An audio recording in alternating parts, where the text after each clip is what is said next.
Like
Good morning, y'all. Happy Sunday. Excuse me. Let me clear my throat. Dun-dun-dun-dun-dun. Good morning, y'all. Thank y'all so much for joining me. I appreciate it. I do. Let me get to my chat so I can see who's all in here. Yeah, I've been running around like a chicken with my head cut off. Let's see. I appreciate the 12 people in here right now. I do. All right. Let me get to my chat, y'all. Hey, ask questions. Hey, Trey. Oh, no. Hey, ask questions. Uh-oh, let me cut me down. All right. Thanks to the mods. I got Mad. Trey is running errands. Good morning, Raina. Had ebooks. I'm not sure who's still in here because I just had the music playing while I made sure I cut all my food off and stuff. But anyway, we're gonna get into it today because I am determined to get caught up on this commentary, y'all. I'm still not where I want to be, but I'm closer.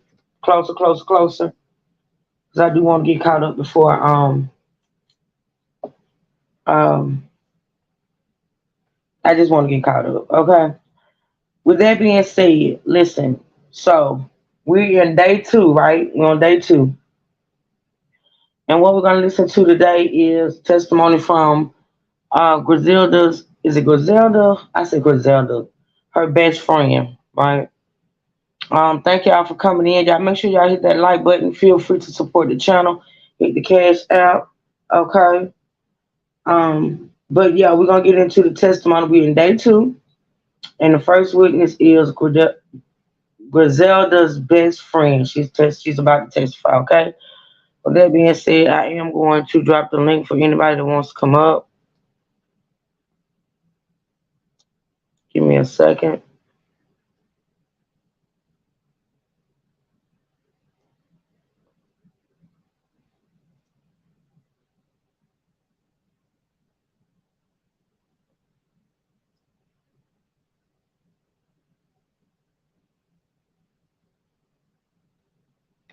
And let's get into it, y'all. Anybody want to come up, hit the link. All right, here we go. I'm gonna go back.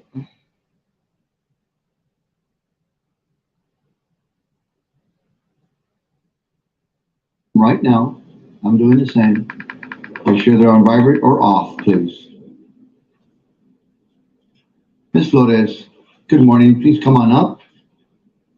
Thank you. Her name is in the title. Her name is Adriana Flores. She's the best friend of Griselda, the victim, the female victim. This is her best friend, Adriana Flores. Good morning. You were sworn in already yesterday, is that correct? All right, please have a seat right over here.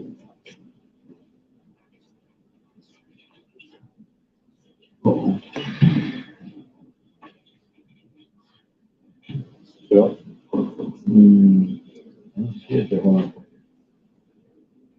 Yeah, no, it's fine. Correct. I'm sorry, I didn't see it. Could sit up a little bit so that we can get you right good on the microphone, Miss Flores. You can pull the chair up a little bit. There you go. Yes, thank you. Good morning. Good morning. I'm going to ask you to scoot up and speak into the mic so that the court reporter can hear you. Thank you. Can you please state your name for the record? Adriana Flores. Do you know why you're here today? Yes. Why is it that you're here today? Because I was Griselda's best friend. Okay. I'm going to ask you to try to speak a little louder. You have a soft voice.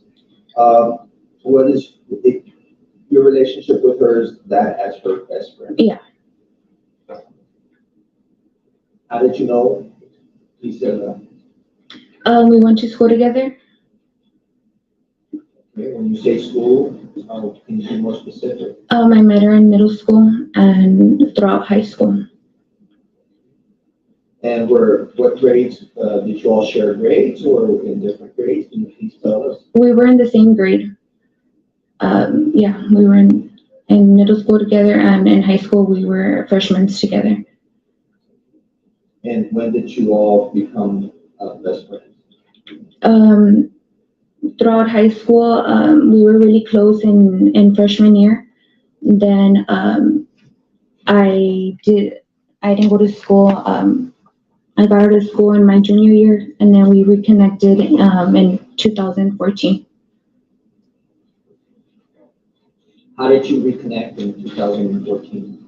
We had each other on social media, and we just started messaging each other.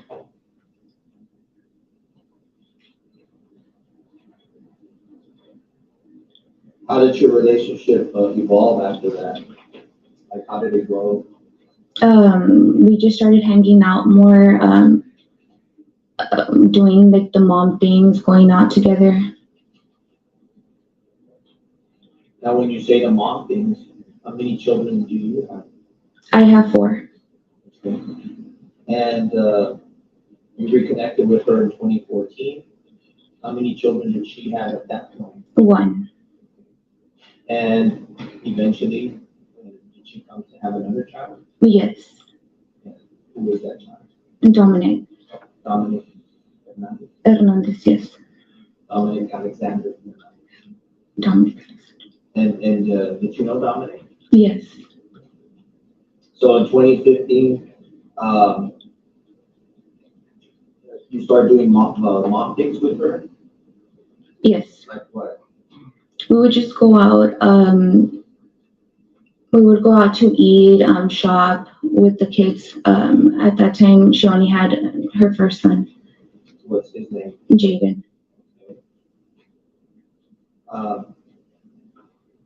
Did you have any children close to the age of Dominic? Yes. Who was that? My 2 youngest ones. They were a few months apart from from each other. Like, Do you remember when Griselda became pregnant with Dominic? yes, in 2015. Let's talk about that. How did you learn about her pregnancy? She texted me and she told me that she was pregnant. Did she tell you or discuss anything about the father of the baby? Yeah, she told me that it was someone that she was dating, which was Anthony, and she just told me she was pregnant and she didn't know what to do. Had you ever met this Anthony No, at the time that she said that she was pregnant from Anthony? Did you know if she had been seeing this guy? I knew she had been seeing Anthony, yeah, but I never met him or anything like that. You mentioned that you would text Griselda. What other platforms would you use what other types of social media would you use to speak with her? We usually message through Facebook Messenger and Snapchat. You know if Griselda had a job? No, she didn't. What was Griselda doing in 2015, 2016? She was going to school to TAMU. Do you know what she was pursuing? Nursing. Do you know how she was able to handle the jobs of school and being a mom? How was she doing it financially? Oh, I do know that she was struggling a bit and she was getting student loans and helping herself out with that. And the student loans would help her with daycare? With daycare, with the school, daycare, and anything she needed at that time. Did you all live near each other? Yes. In what neighborhood per se, or what neighborhood can you tell the jury about the address? She lived on Dillwood, and I lived on a neighborhood over, which was like Rancho Viejo. What do you call that part of the city? Off of what? It's Mines Road. West of the Yeah. I want to go back to April the 9th of 2018. Do you remember that day? Yes. Did you remember coming in contact with P7 on that day? Yes. How, if any, did you come in contact with P7? On April 9th, she called me to ask if she can use my restroom, and she went over to my house. Do you remember more or less what time this occurred during the day? It was like around 9 in the morning. Right before 9 or? Right before 9, or 9. Okay. And when she arrived to your house, how did she get there? She was in her sister's car. What type of car was that? It was a white Mercedes. Was anybody else in the car? Dominic. For baby. And where was he? He was in the back seat, in the car seat. Do you remember what he was doing? He was with his little phone. He was watching a little cartoon or something. On his own phone. Did you go out and greet Dominic? Yes. She went inside the house to use my restroom, and I stayed outside with Dominic, and I stayed inside the car for a little bit. Did you have any discussions with her or offers to take care of Dominic? I don't recall if I offered to take care of him, but I did. I just stayed with him for a little bit and just waited till she came out. Do you know where she was going? Yes, to the park. When you say the park, what park is that? Father McNoby. Father McNoby or Father McNoby Park? Yeah, that one. And Do you remember seeing any food in the car? Yeah, I saw Chick-fil-A.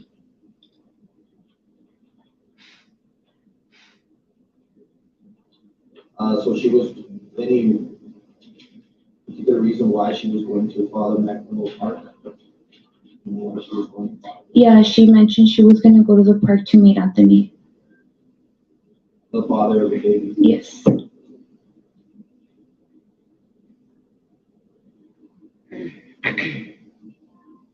Did you have any plans to see her later on that day? Yes. We had, our original plans was, we had already discussed it the day before where she was gonna come over around noon. We were gonna watch a movie and hang out with the kids in my house. And after she came out of the restroom and walked out of your house to get into your car, did she ask you anything? Before she left my house, she said, "How do I look?" What did you say? "You look great. Call me back. Call me when you're on your way."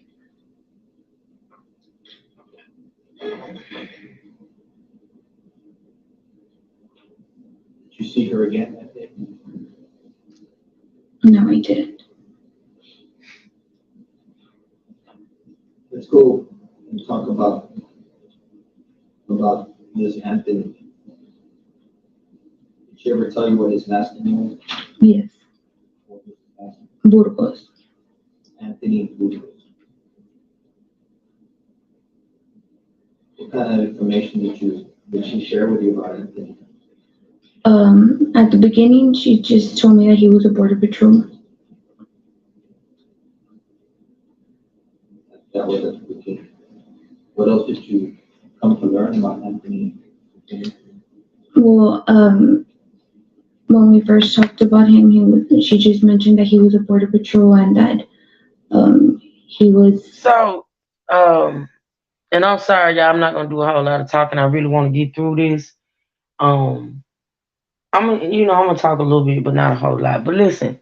So whenever you have a female, right, and she's dating someone, right, and she's got a child or she's got children or whatever, and the family and the friends, don't really know God, like really don't know the dude, like she don't bring the dude around. It's not like a boyfriend girlfriend relationship. It's more like a creep type relationship. Best believe 9 times out of 10 that nigga mad. I mean, like honestly, I listened to her sister speak. I listened to the best friend speak, and the fact that she was with that guy for like I think like 2 years before, if not 2 years, almost 2 years before she became pregnant. So that means she was seeing him in secret. Of course, they were creeping, and I wonder if her family knew he was married. I wonder. Cause I'm saying this and I'm not saying this to be, like not with any prejudice or anything of that nature. But what I do know about Hispanic people, they tend to, they're very, very close. You can tell she was close to a sister, you can tell she's close to best friend, and you can tell she's close to a mom, they close knit. They all live in a big ass house together, right? They're real close knit, and it's kind of odd that, these people knew about this man, but they had never met him, even after she had the baby. Like, no one had met him. They knew about him. And hell, I didn't even know his real legal name, His legal name is not Robert, but is it Robert? Oh, excuse me, y'all. I've been drinking coffee. Ronald. But they knew him by Anthony, and he did that on purpose. But anywho, yeah, I just want to make that point. Whenever family members, you be with somebody for that long, you done had a baby and everything, and the family still ain't met him, and they know little about him. Yeah, it's a sneaky link. Separated, and that's pretty much what I knew about him. Did you know if he was living in Laredo? No. From my understanding, he wasn't living in Laredo. Like, he worked, but he would just come sometimes. Like it was stationed somewhere else. Yeah, I believe so. So I thought. Do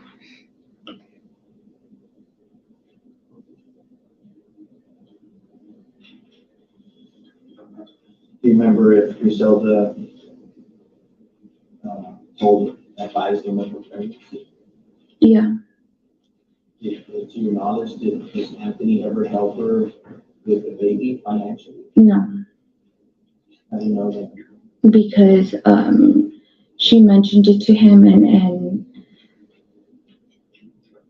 he didn't want anything to do with the baby. Like he didn't want her to go through the pregnancy, so he wasn't helping at all. When you say he didn't want her to go through the pregnancy, what do you mean by that? He wanted her to abort the baby. What was her decision? She didn't want to. She was going to keep the baby. So going into 2017,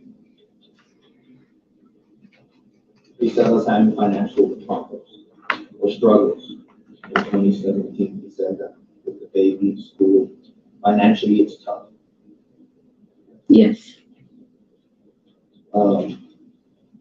You guys discussed options or what she should do? She did. Well, we did talk about. I think they did say she met him online series. I think she did. I think that's what I heard. If I'm not forgetting, because I've been reading and listening to some other cases, to bring to my other channel.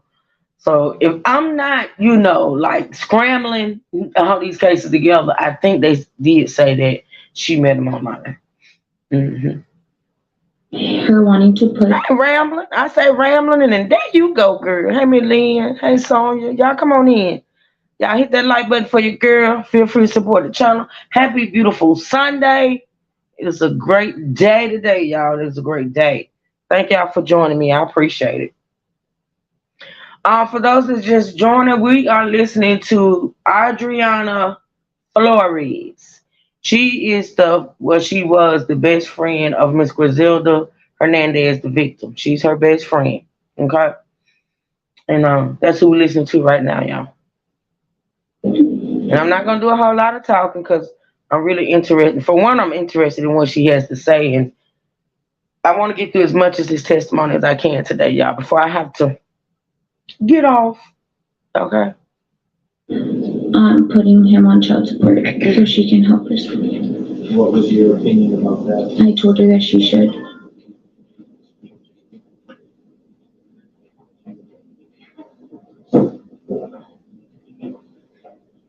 So at that point, Hey, Big Sugar, hey, me Carla. I done missed all y'all. did she know before the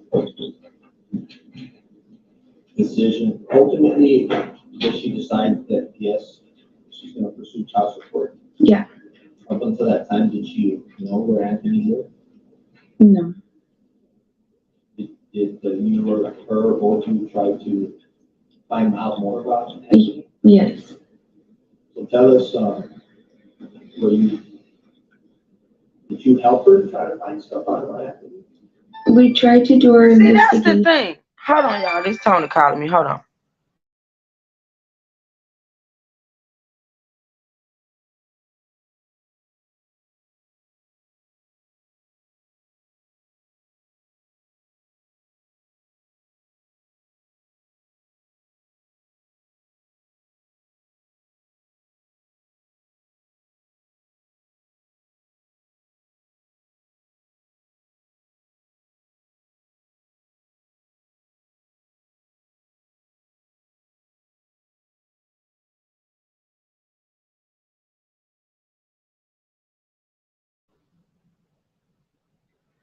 Okay, y'all. God, let me get my thought back. Yeah. See, that's the thing. Um, she was with that guy for years, like a couple years before she got pregnant. Then shit, Dominique was almost 2. He was 18 months when he passed, right? So that means she knew him at least like 3, going on 4 years. Well, see, the thing about it is, Griselda knew he was married. She had to know he was married because how you with somebody that long and don't know their damn address? Like, what? Hey, Juice Kim, how you with somebody that long and you don't know their address and to put them on child support, you got to search them. You know, you got to do this and that and the third. And I want to listen because I want to. Thank you, Trey. I want to see how they ended up. You know, like getting this information and shit of that nature. He thought he was fooling with some dumb but they found his ass. But yeah, that you know. So I'm pretty sure Griselda knew he was married, or maybe she found out he was married when she started digging. I don't know. Let's see. I can say we would like go through social media, Okay, let me Google. back it up because she's gonna talk about how they ended up finding him, finding out where he stayed and stuff. Were you, did you help her try to find stuff out about it? We tried to do our investigation. I can say we would like go through social media, Google, see a little bit more about him, just see what we can find out because you need like an address to be able to report for child support. So as your best friend, you're helping her now try to find this guy. Yes. Yes. So you're using social media. That's what.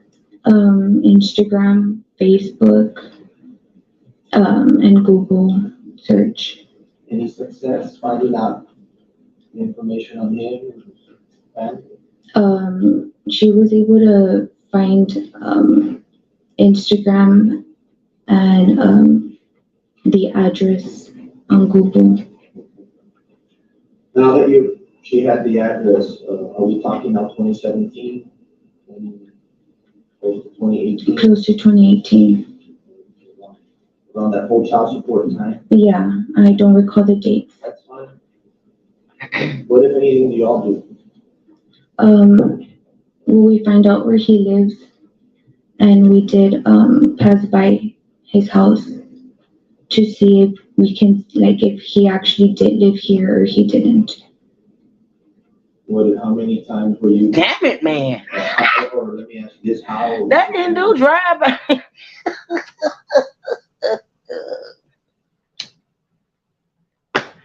It's sad that this lady didn't think to do this shit before she had a baby. You know, it took her having a baby and wanting to put him on child support to do this shit, baby. Because yeah, I think I would have known all this shit before the baby came. I'm just saying. And then too, like the baby was almost 2 years old. Shit, when she doing drive-bys and shit. Where did you get to? Go to his house? Would you? Who was driving?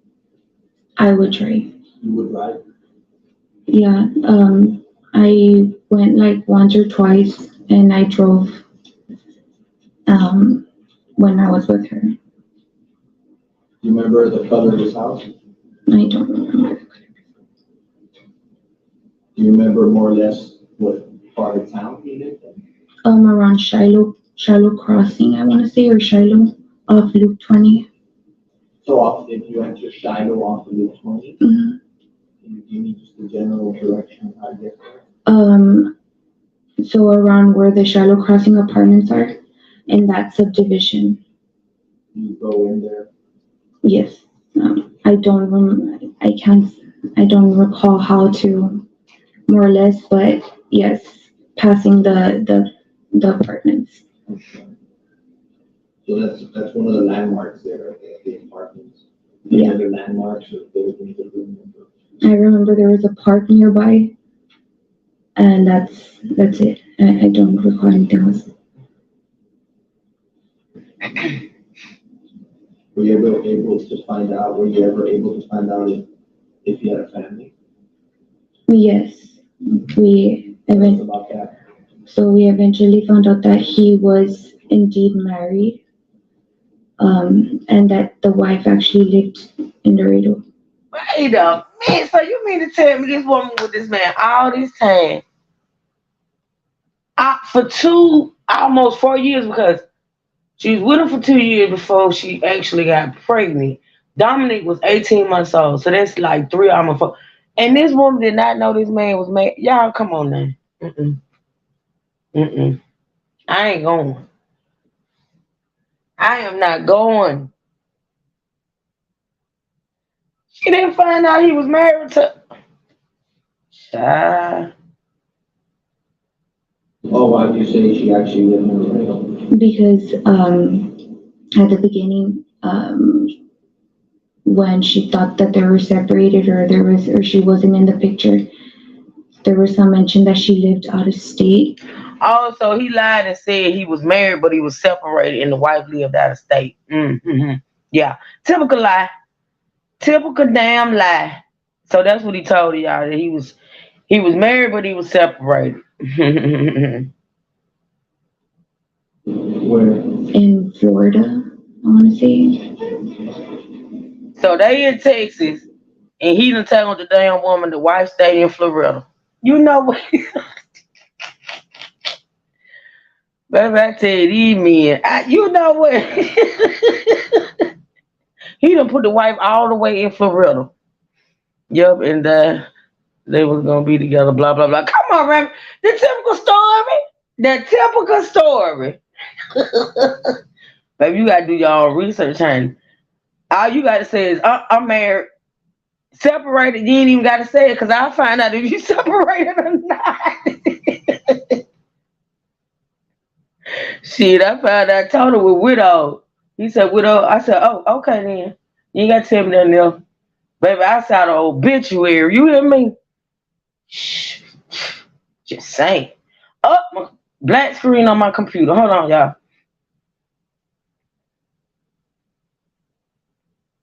Uh-oh. Come on back to me. Baby, come back. What is going on, y'all? I hate to have to play this from my phone. But this screen just went totally blank. Hold on.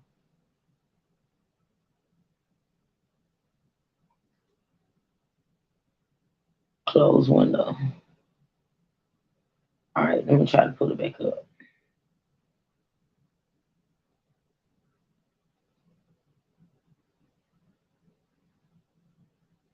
Oh, hell, they closed out everything. Let me see if I can pull it back up, y'all. Baby, come back.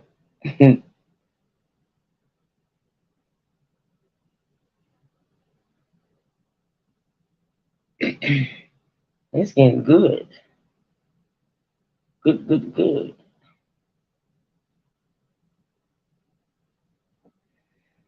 Y'all give me a second. Let me see if my laptop gonna come back up. If not, I'm gonna have to pull it up on my phone. I really don't want to do that.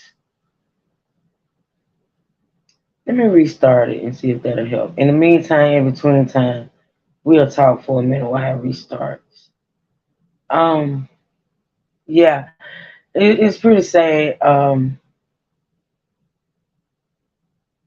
even want to restart. Maybe I tell you this technology. But listen, so I'm just really behooved at the details, y'all, and I know, like, cause I'm literally sitting here, y'all, like we watching TV together, some shit. This is weird, but cause court cases they intrigue me. This thing, they intrigue me, right? So when I'm listening to testimony, especially like from a family member or from a best friend and things of that nature, I tend to like really zoom in, because that's where you get all the details from. And so now we know that she knew he was married, but she thought he was separated. Her family didn't know much about him at all. I mean, they actually had never met him and stuff. So yeah, it's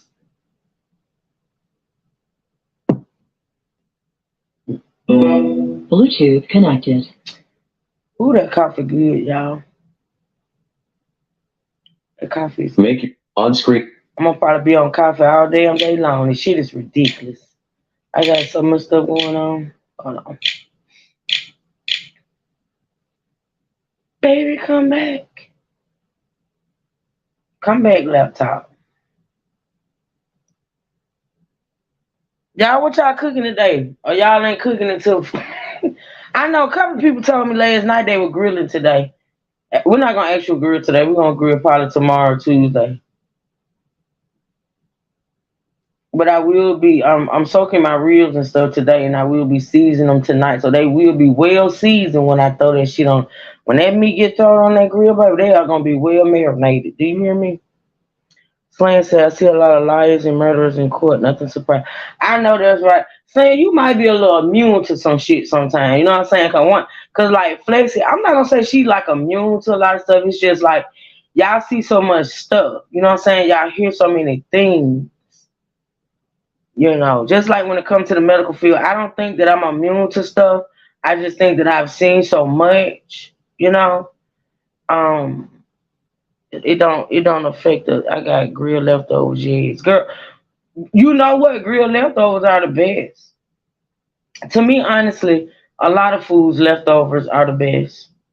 Leftover food is the best. Sometimes, when I cook a lot of food, I don't even eat it until the next day. It's coming back up, y'all. I'm pulling it up. You too, Ebrooks, yeah. Your field, yeah.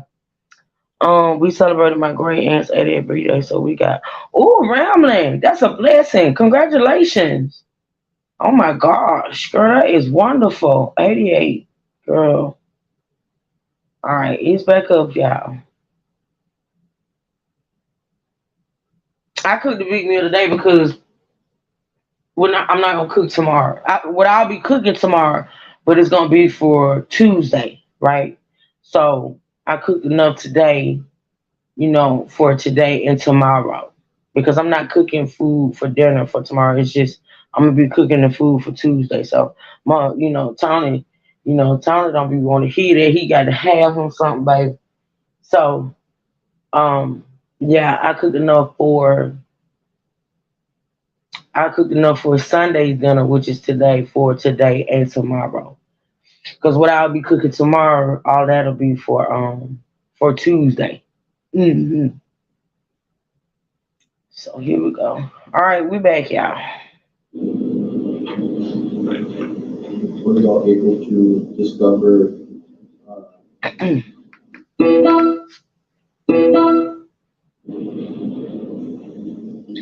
Just can't. I'm a little tender. I'm a little tender. I did soak in some hot water. I soaked in a really good. I did soak my body, and I use these beads. I use these beads that my sister. Yeah, for those that don't know, my sister is like a. I call her the. I got a nickname for it. I call her the herb queen because she can pretty much give you a herb for every damn thing. Like she makes up her own concoctions for colds, for headaches, for she don't take any kind of over the counter medications. Like even when she would have to go to the doctor, she didn't want to take medicines that was prescribed to her. And she actually got really, really sick one time behind it, and it upset me so bad.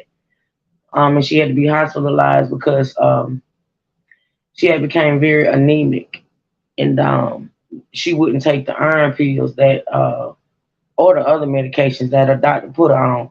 She don't believe in modern medicine. She don't practice modern medicine. So when she became very, very anemic, instead of taking what the doctor had prescribed her, she was taking herbs and things of that nature, and she just kept getting worse. Um, and so she eventually had to be hospitalized. Not making a point. Nah, you Brooks, like, you got to go and listen to the live, baby. You got to listen to the replay of the live last night. Truth fell and busted her ass. Okay. But anywho, and when my sister became so sick that she had to, become hospitalized, it really fucked me up. And it because for those that don't know, my twin brother passed away 9 years ago due to the fact that he didn't practice modern medicine in either. Like literally one shot could have saved my brother's life and he refused it. So um when she went through it, it kind of fucked me up because she had became really, really sick. But anywho, yeah, she practices. She do herbs and things of that nature. And she got me She got me this type. These bees. I say they got a little menthol in them. Because for those that don't know, like my mama, she is suffering from a condition she has that's bothering, irritating her hip, and so she be in a lot of pain sometimes. And so she had, did it for my mom to help ease her pain of she having in her hip. Long story short, I used those in my long bath, and it helped. Like they really, really helped. And my sister made them up. She literally made them up. She do that type thing. She do candles. She do herbal mixes of stuff. It's amazing to me. But oh goodness, sorry to hear that. I'm glad she's. Oh yeah, that was serious. That happened like 2 years ago. But she's good. But she had to end up taking a damn modern medicine in the hospital in order to survive. She wouldn't do a blood transfusion though. I was afraid of that. She wouldn't do a blood. She needed a blood transfusion, but since she wouldn't do it, they did other things in order to build her blood and things of that nature. But she did refuse a blood. I was so upset. Oh my god. I think I was upset and said that CBD is good. Yeah, Sonya. It is. She uses she got lotions and stuff with that in it, like lotions and herbs and stuff. My sister's the bomb when it comes to that stuff. That's what she practices, girl. hmm But anyway, ebooks, you gonna have to go back, girl. You gotta go listen to that live from last night, baby. I told it all, ebooks, of what happened to the truth, girl. Anyway, let's go back to Adriana. Who is texting me? My mama and my daughter's in this damn group chat. Girl. I don't know what. I can't get away from my family for nothing. Hold on. They know I'm on live. Let me right back. Don't be bothering me now. Let me see. I'm gonna see y'all in a couple of hours. Alright, the live is not. What you mean it ain't up? Girl, where is my live? Let me see. They always blocking my shit.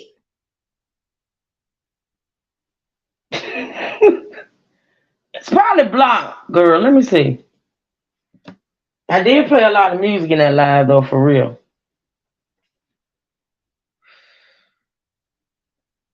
I always fucking with my music.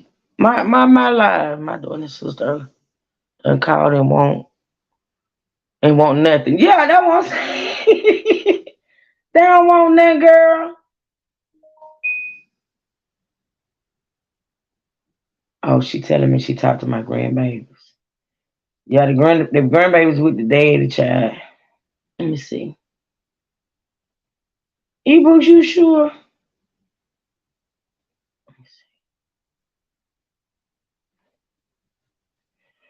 Oh, it is blocked. Jesus be offense.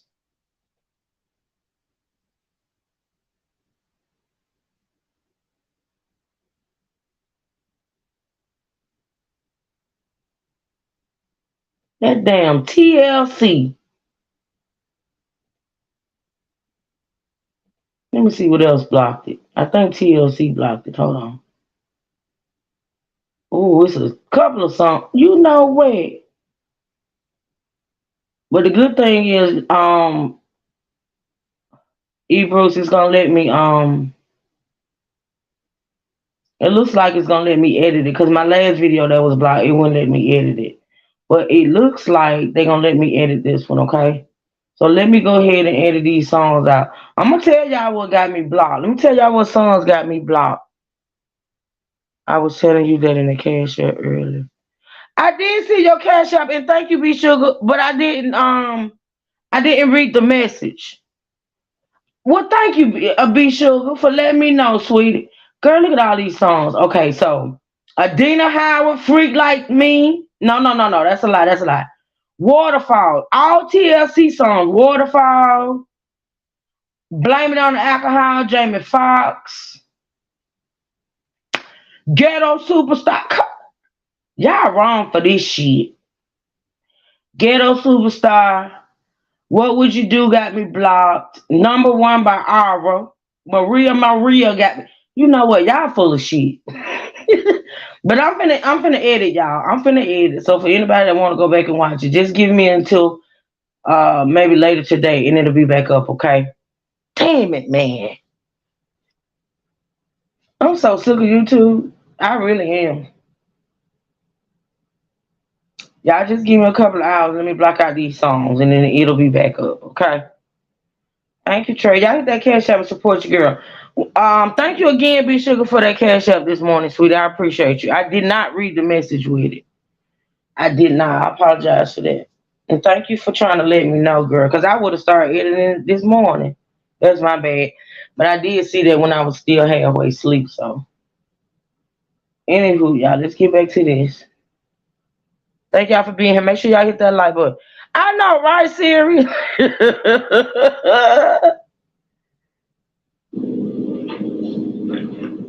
Were you all able to discover any information on his wife? I hope y'all can hear him because it's low. Social media on Anthony's wife? Just her name. Okay. And were you able to view any photos on her site? Yeah. We saw some pictures of her children, of his kids. Do you all remember, or what did you do when you all saw these pictures of her? Well, at that point, it's when he was like always denying, like this is already like fast forward, he denied Dominic. So we just compared the pictures of his son to Dominic, and they were the same. They look very alike. When you say they were the same, you found pictures of Anthony's kids? Is that what you're saying? Yeah, we saw a picture of one of his, I don't know if it's his youngest or which one, but there was a baby picture and it looked so much alike, like Dominic. You have permission to approach her? Yeah. I'm going to show you Students Exhibit 490, 495, 494, and 496. I ask you if you recognize these pictures. Yeah. Yes. That's on 496. Yeah, yeah, B Sugar was early, girl. But I was up, Yeah. but I was still halfway asleep. Sure, I was going to show them to you right now. She's like, I'm just asking if she's recognizes 494. Yes. Okay. And these are the images that you all saw on the Facebook. Yeah. On Instagram, I'm sorry. Instagram. On Instagram. 494, 495, 496.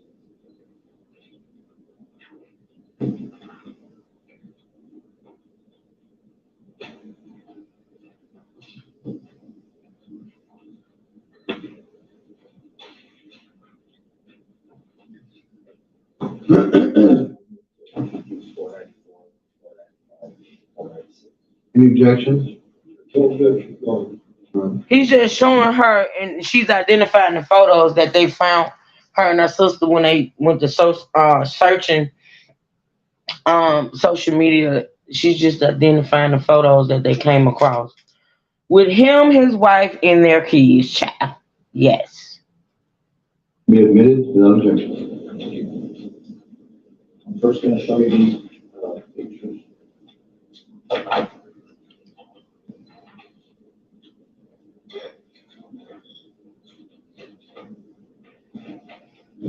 Y'all listen. So right now, and they showing this right now, they got the photos up that they found on Instagram. When I tell y'all, his youngest baby that he got with his wife looks just like the baby that he killed, y'all. It is uncanny. So my thing is, you killed the baby that looked just like one of your other baby, like your youngest baby with your wife. This man here ain't shit, y'all. Them two youngest baby, that his youngest baby and Dominic, and it looked like they may have been the same age. It looked like they may have been the same, like literally that girl was pregnant when his wife was pregnant. That's why he probably wanted her to get rid of him. They look so much alike, y'all. Oh my God. You recognize him, the baby? Yes, that's Dominic. Okay. Dominic?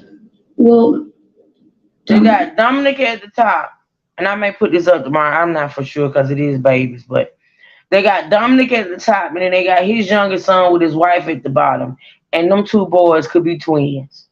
They just look like his youngest boy look like he may be like 2, 3. He's a little toddler. And Dominic, he was only like 18 months when he passed. But they could go for twins. Oh yeah. Hey Jay. Driving can't. Okay, be safe, girl. I wonder if his wife gonna testify. I wonder too, Ramley. I wonder too. Remember, I'm listening to this with y'all. I have not heard any of this stuff. I always just do a live reaction. You know what I mean? yes, You recognize you from the shoes? yes, yes, I do. Let me ask you, you saw Dominic on the last day he was alive. Was he walking? No. Oh, he was in the car seat. Okay, but was he okay? No, I had seen him days prior. He was not walking. I'm good for that. Hi, Natasha. Show you also.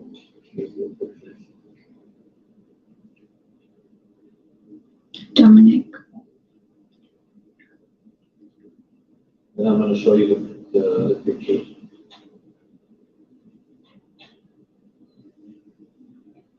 That's Dominic. Who's this little baby?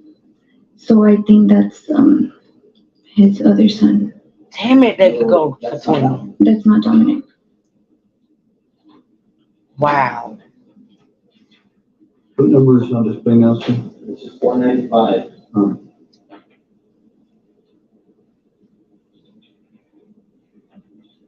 So these little lips of kisses on Dominic, who did that? Griselda. And then it happens that Anthony's son, on his wife's page, she has kisses on his. Yes.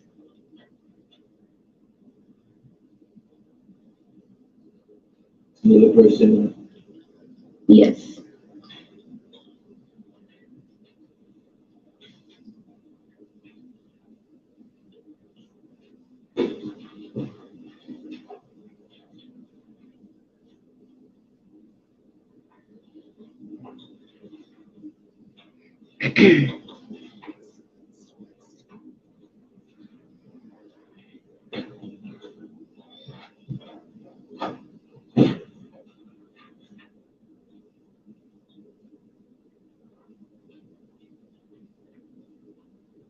Do you remember what his name was on social media?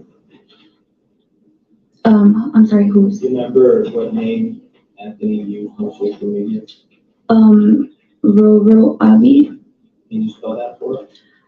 I think it's Roro, and then Avi is AVI.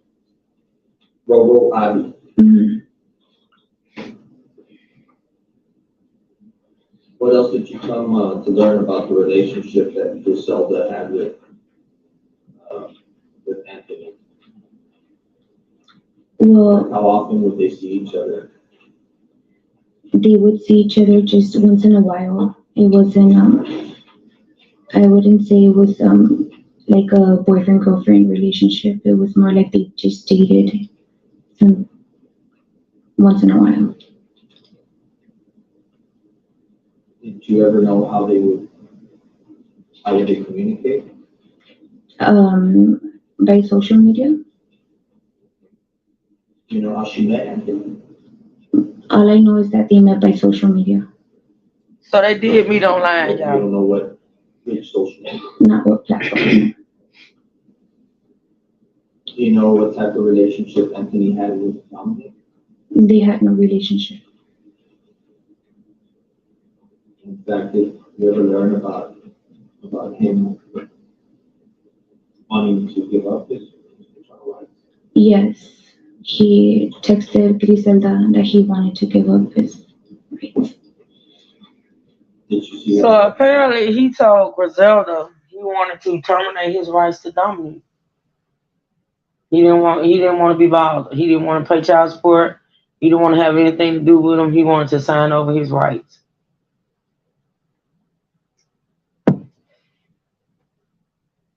Or did she show you that? Yes,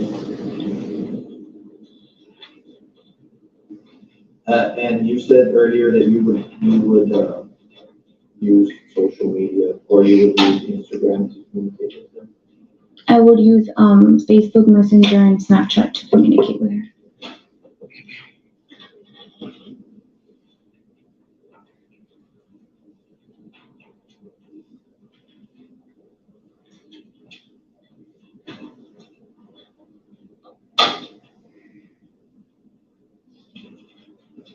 Oh no, I'm good, serious. I'm still sipping on this.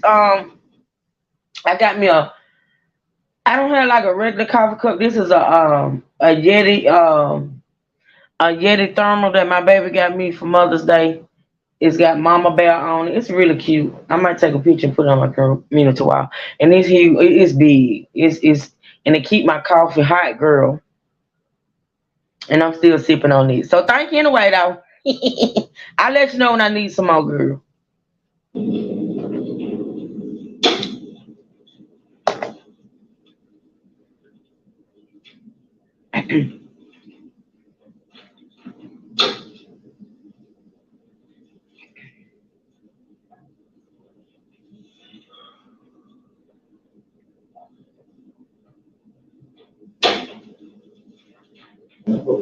Mm.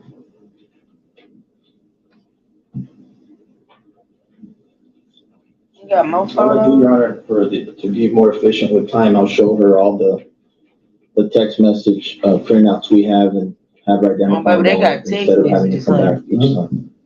So I'm gonna show you what's been marked as States Exhibit 47, 48, 49, and have you look at 47. You recognize this? Yes, Okay. You can look at the next one. You recognize what's in 48? yes, Also, in 47, there's a couple of other pages. Can you look at it? Me Tell too, me if man. it fairly and accurately depicts what's in there, that it's accurate? And that you recognize it? yes, I do. Can you check the next page on 47?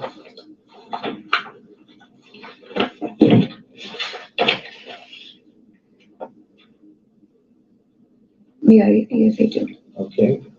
Now go to 48. You can check 48 and tell the court if it fairly accurately depicts what you're seeing. Yes, Okay. And in 49?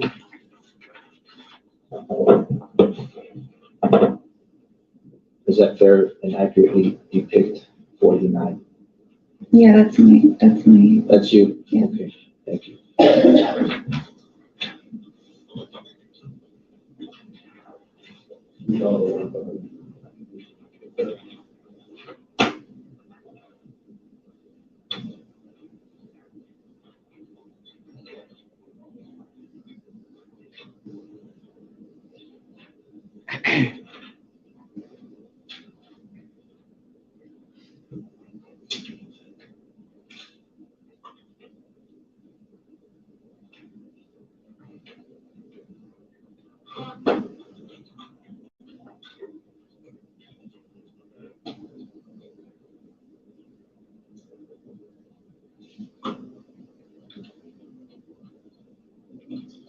They're looking at I know it's silent, y'all. They're looking at the text messages. They're showing the defense. Like these people ain't seen this shit before. They got to see it before court starts, but I guess they're looking over the text messages. Side chicks be out line today. They don't know how to stay invisible like Shirley. Listen, you know,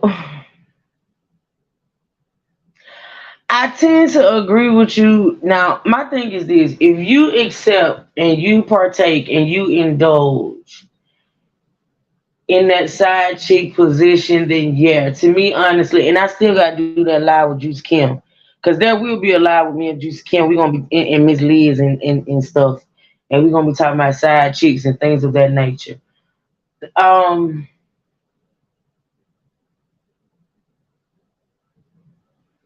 if you get with a man and you be with a man for as long as this woman was messing around with this man, and you know the man is married, and you know you hold a side chick position, then yeah.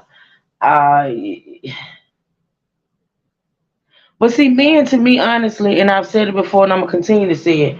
No matter how much I'm criticized, right? Men are weak, and I'm not talking about in strength. I'm not talking about mentally. I'm not talking about physically. I'm talking about when it comes to coochie. Okay. The hell is that? And men are not only weak, but they're selfish, right? So most men, and I'm not gonna say all, I'm gonna say a lot of men, if they could be married or in a long term relationship and have a chick on the side or a couple chicks on the side, they're gonna do it. As long as the women in their lives let them do that, they're gonna do it, right? This man, like let's be clear. This woman is not this man's first indiscretion. Now we do know of one other indiscretion. Now it could have been more. It could have been more. But we do know that, you know, this woman right here is not the first woman he cheated with on his wife, right? And my thing is this. Now, just like the woman should take responsibility for her position, the man, this is my thing. If you gonna step out, if you gonna cheat, you gonna cheat, you gonna cheat, you gonna cheat, and you don't take precautions not to get these nasty ass diseases around here, or you don't take precautions not to get the woman pregnant, you got to stand in your shit. It's some women that accept that side chick position and feel like they can handle it, and the motherfuckers fall in love. Then they be wanting you to leave your wife and shit of that nature. You know what I'm saying? They say, "Oh, I can handle it. I'm just a side chick. I get it. I follow the rules. I follow the rules." And then eventually the woman fall in love and then want to start acting crazy. And my thing is exactly what I mean. And my thing is this: if you didn't take precautions not to get this woman pregnant, knowing you had a wife and children, and she came up pregnant, I don't give a fuck if she did it on purpose, not on purpose. It was a mistake. It was a mishap. I don't care what it was. Once that baby came into play, you gotta own your shit, and you gotta stand in your shit. Now you want to tell the woman to kill the baby? Well, she didn't want to kill her baby. You should have thought about. You should have thought about the fact that you did not want no baby with this woman. You did not want to fuck up your so-called marriage or whatever, whatever. You should have did. First of all, why not just not cheat? How about that? How about you stay faithful to your wife who's over there having your babies? That's first of all. But we know you motherfuckers are weak for some coochie. So you go out and you lay up with somebody else, and you already disrespecting your wife and yourself and that woman that you're laying up with, right? But then you don't have sense enough to not get the woman pregnant, and you don't want to own your shit. You don't want to deal with the consequences, so you go and you kill this woman and her baby. I hope you burn in hell. And I don't usually damn people to hell. I ain't gonna lie. I don't judge. But that's some sick shit. Cause you don't want to own your shit, and you don't want to be a grown ass man and take responsibility for your discretions. You took two lives. You took two lives.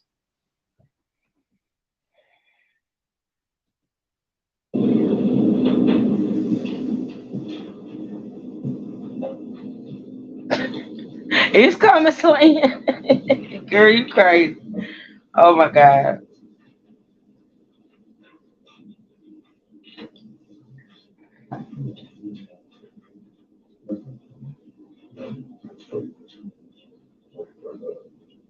I'll move to introduce for 87, 488, 49. 47, states 487, 88, and 89. Any objection? No objection for.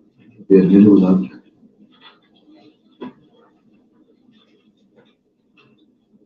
Each one of them just have one page. 49 is one page, 48 is one page. For the record, 47 is 3 pages. All right, thank you.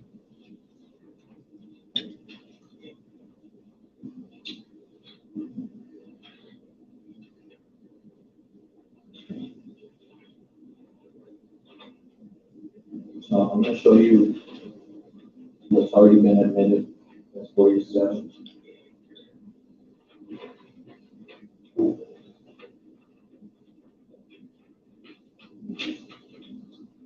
And I sure wish they would hurry up with these damn text messages. This is ridiculous.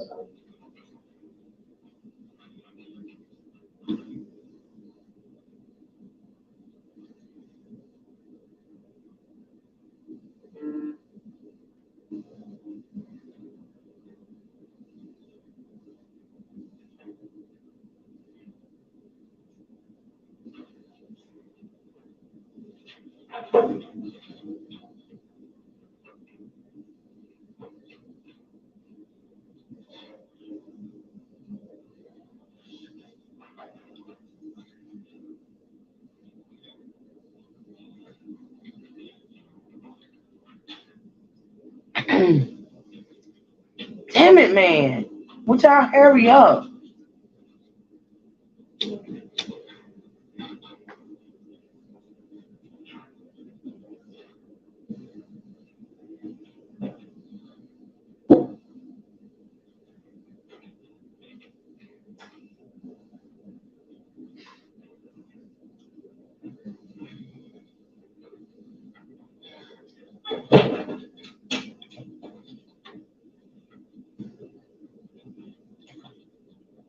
So just let it focus.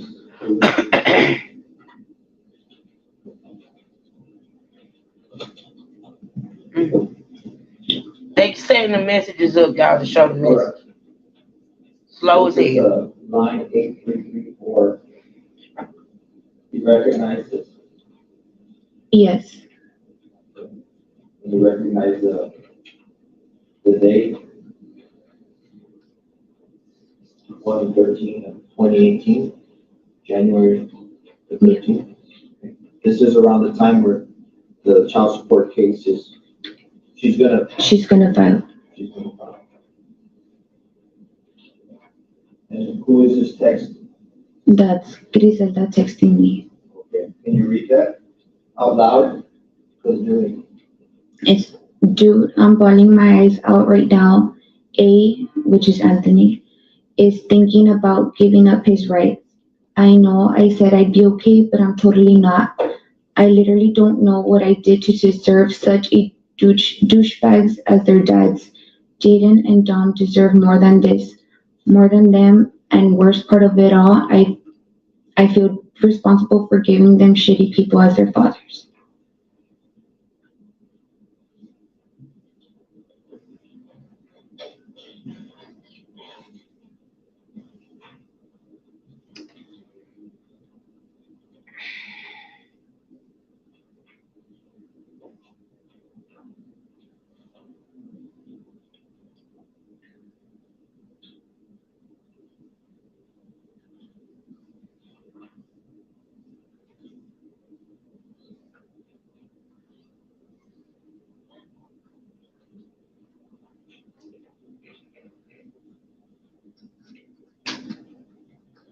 This is ridiculous. Like, this is inadequate.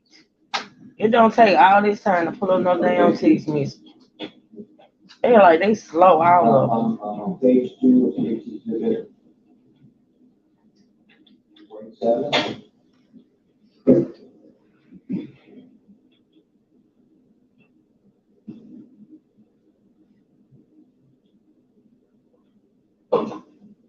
starting at the top, can you tell us what date that is? January 14, 2018. Okay, this is from who to who? This is, I believe I sent that. okay, I sent it to Chris. what do you say? When did you send this? Because I just got it. And then, Dude, fuck him. Way, he's such a douchebag. He doesn't deserve to ever see nor have anything to do with Dom. that's what you say? Yes. Okay. Go on. Dom doesn't need anyone but you and your family. He has everything. Don't even try talking with A anymore. Okay, so now you're gonna say a slang word Yes, in in Spanish. Spanish, and I want you to say it, and then we're gonna wait for a translation. Is that right, Judge? Yeah. Okay, so, what slang Spanish word do you say here? I'd say que chingue su madre. Fuck him. And then continue. What else do you say? I said fuck him with CS, meaning child support, y vámonos. Y vámonos que se vaya. And it's a slang word.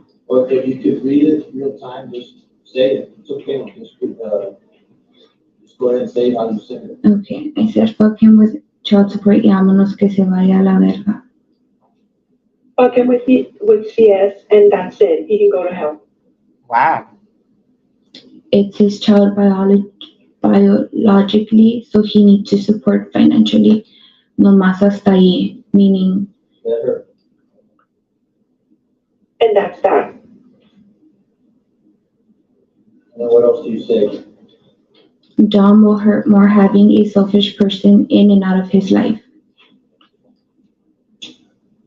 This is the advice you're giving her. Yes.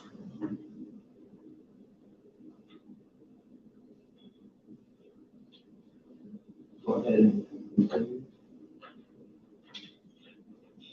Friday, I think Now this is, can you clarify for the record, is this from her to you or you to her? I don't know. I can't see, and I don't recall if it's. Judge, may we approach? Oh God, not approach again. Y'all done seen this shit. My God, today. They're approaching the bench, y'all. Apparently the defense got some issues with the damn text messages. Oh Lord.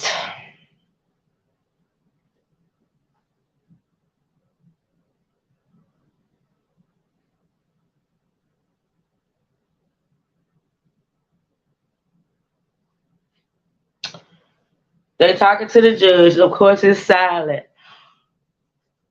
I can't believe this. You know, the thing about evidence that's presented in court, the defense has all this evidence before they go into court, right? And so they got time before actual court proceedings start to object. They be killing me how they wait till some evidence is presented in court, then they want to argue. Y'all seen these text messages. And then you just sat there and took 30 minutes to look over them again. This is ridiculous. Anyway, y'all make sure y'all hit that like button for your girl. We just waiting for them to get through talking. Feel free to hit the cash out.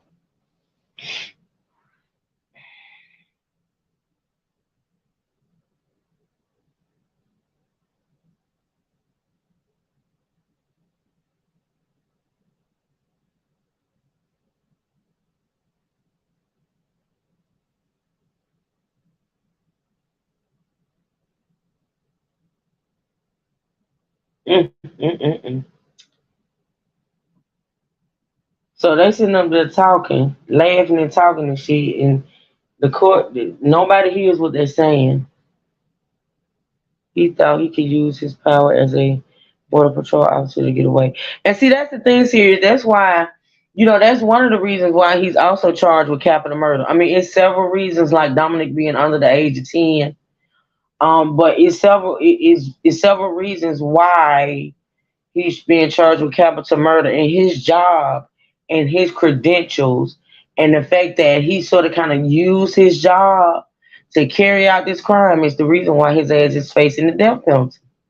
See, you can't be doing that. You can't be doing it. Mm-mm.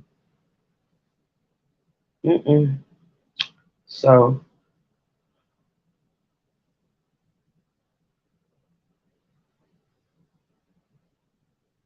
yeah, they still up there talking.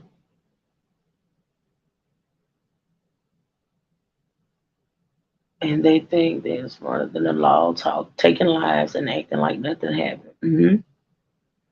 Hmm. His wife was probably doing the same thing, cheating. She knew. But you would be amazed, though, serious, how many women actually know their husbands are cheating and they never cheat. Now, I don't know if she was cheating or not, but it's a lot of women that stay married to cheaters and they never cheat. Like, they literally never cheat. I was one of them. I know. Hmm.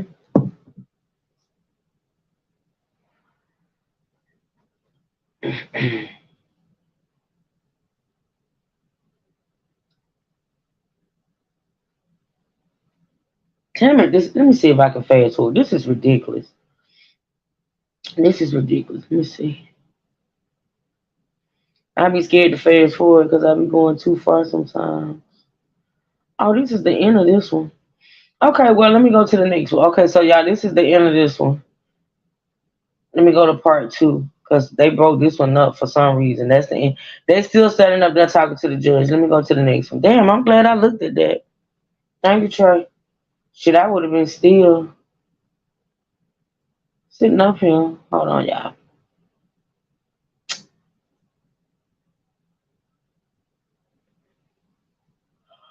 Because I'm thinking they're going to recess for the day and come back the next day. Or nah, maybe not, but we're going to see. I don't know why I'm yawning. I'm high off of coffee. Shit. Let's see.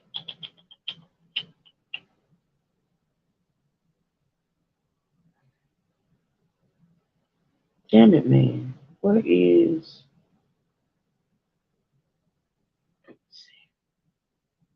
Hey, Rosie.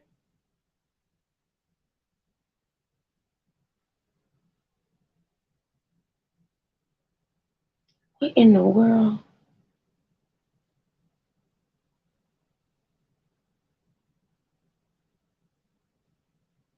Why can't I go back? Hold on, y'all.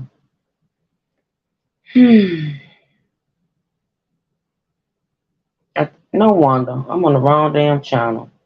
Jesus be offense.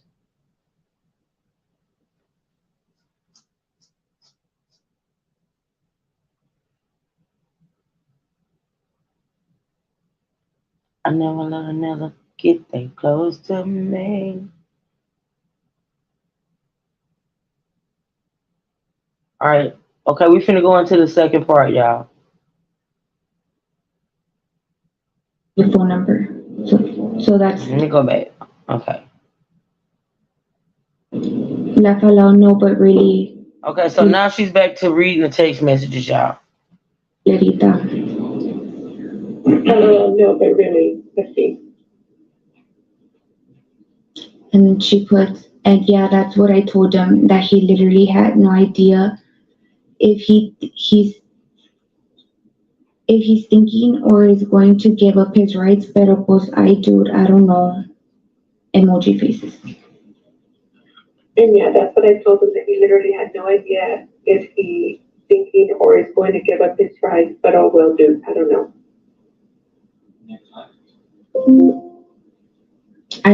I texted her, I'll be on standby, love, don't worry, but message me through Facebook or something. Cause I don't know why I'm not. Who the hell did Trey block? Who did he block, the ebooks? Because I'm looking at the chat on StreamYard. I'm not looking at it on my phone. Getting messages all day, a day late unless I message first. So I was having issues with my phone. And she puts, okay, yeah, I will tomorrow for sure. Too. Did you unblock Sirius? You probably got the phone in spot. Let me look at my chat.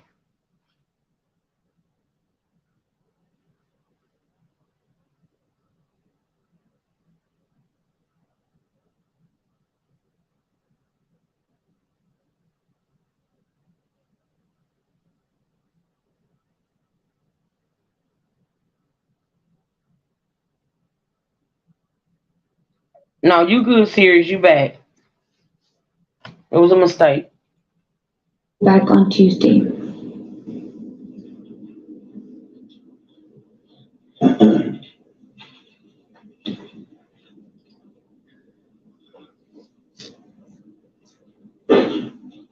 That's true too, Slam. That's true too.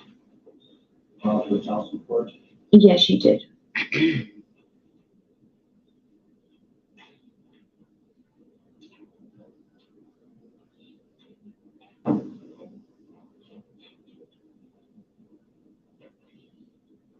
Did she, who, if anyone, did she advise that she was going to be filing? Like, who did she mention? Who did she tell? She told me, and I'm sure her family, and I don't know who else, and Anthony.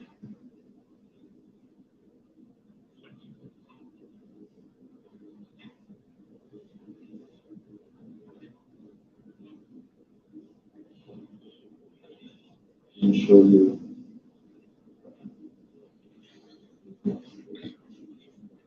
Basically, the 40 days.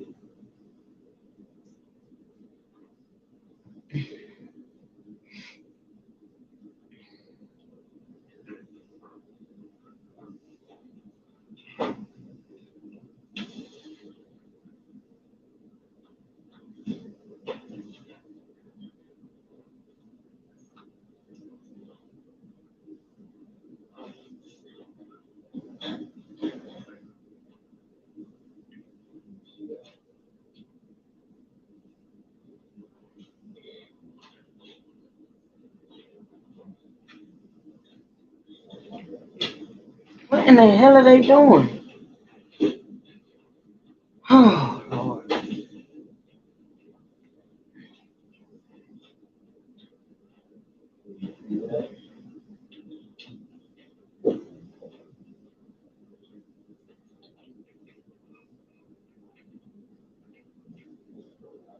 You just give it a little bit, and it'll focus on some view. It'll take a little bit, but it'll kind of focus. They don't even know how to work the damn thing to bring it. You know what?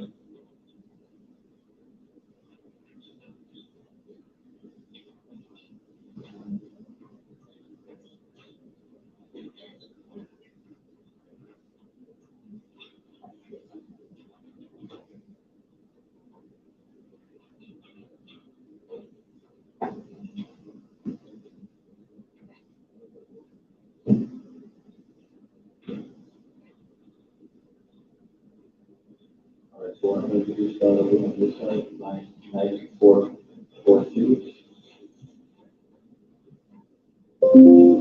This is to you, Yes, and this is on February 12th. Right, so now, gone from January, now we're in February. yeah, a month later.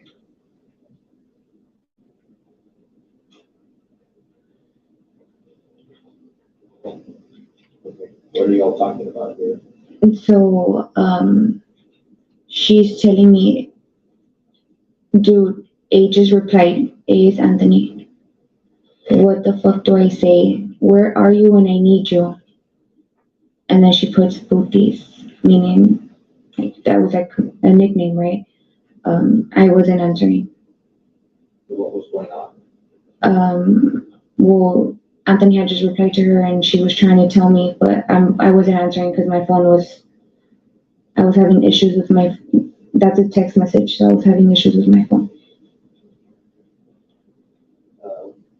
At this time, February 12th, is she already moving forward with the child support? Yes, Is that why he's reaching out to her? yes.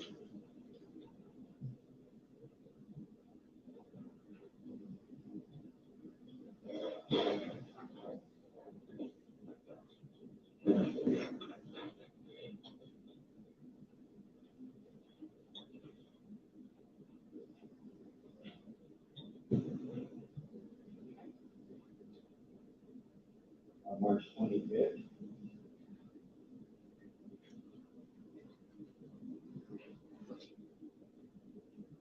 Remember March 25th, 2018? Yes. Remember anything significant that happened on that day? Yes.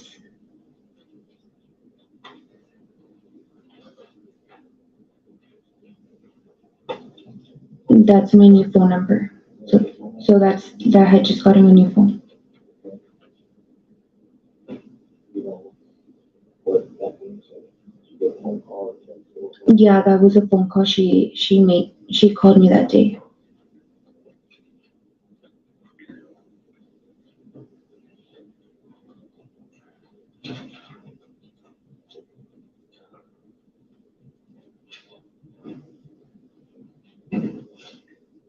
You remember that day of March 25th?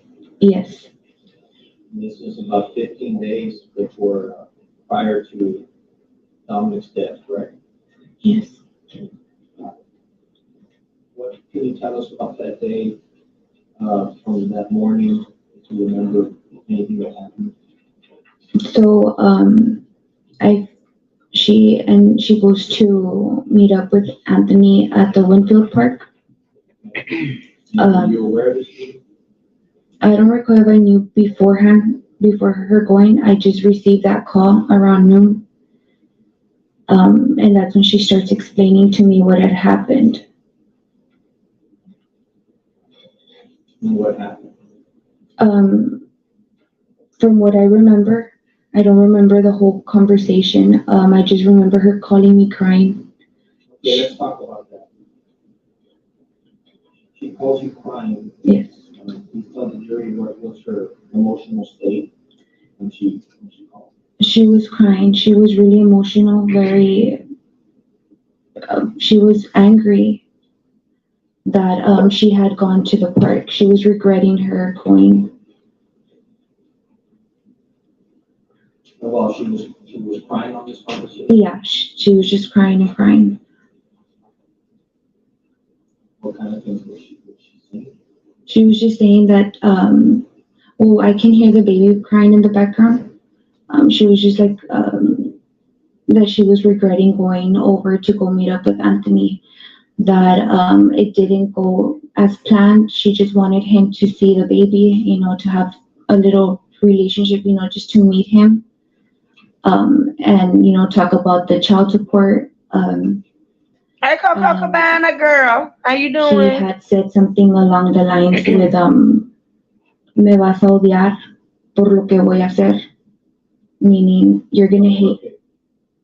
Okay. Go ahead. Not sure about me. Do I keep Go on? ahead. Go ahead. No, I'm gonna ask you. Y'all know what? I be getting irritated. I just don't like incompetence. And these people can't even get through text messages. Like, the girl already, her speech and her reading and stuff. And then the lawyers, they just slow. Where's my coffee? Calm down, True. Going to do. Is that accurate to what the translator just said? Yes. You're gonna hate me for what I'm gonna do? Yes. And And what if anything do you say or do? well, I told her that that sounded like a threat, so she should put a restraining order against him. That was your advice for her to go get a restraining order? Yes, I told her and just to be careful and not to meet up with him again. That was around that time. Did she ever go and get a restraining order? Not that I know of, no.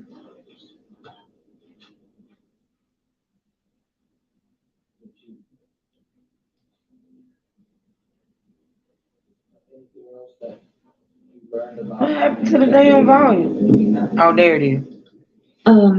Later on that day, we had a concert to attend that night.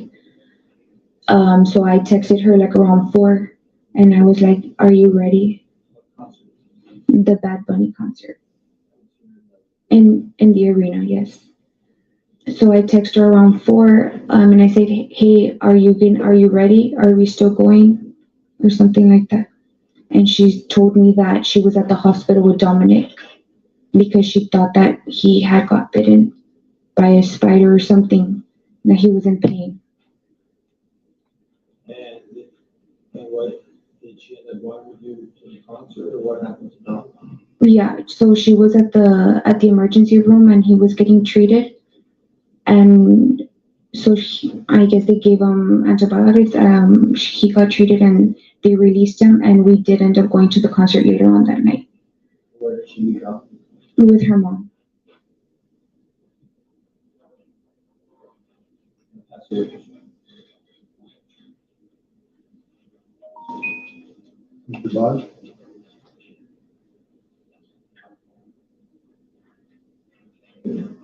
Pardon me, good morning. Good morning. Sure that that microphone.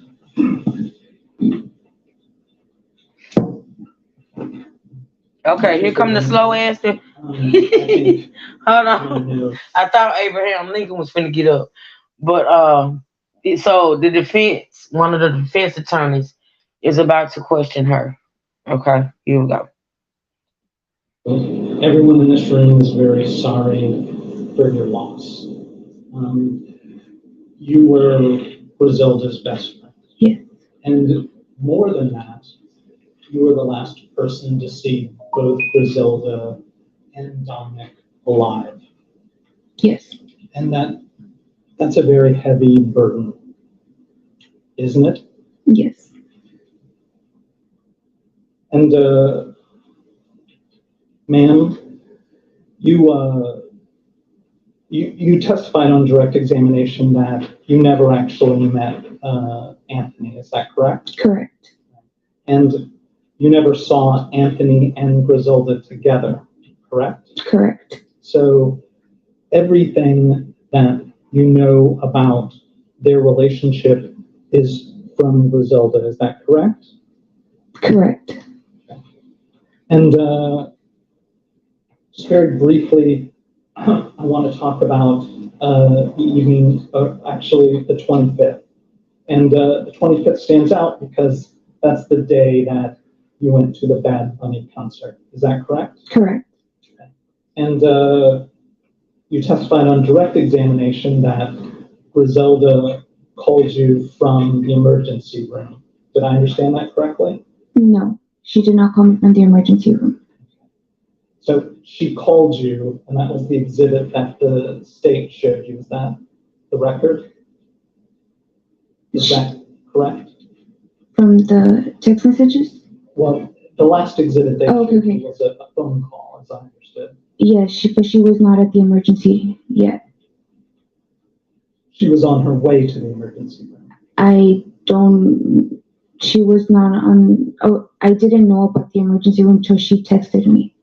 And you actually had messaged with Griselda earlier that day on the 25th in the morning. Isn't that correct?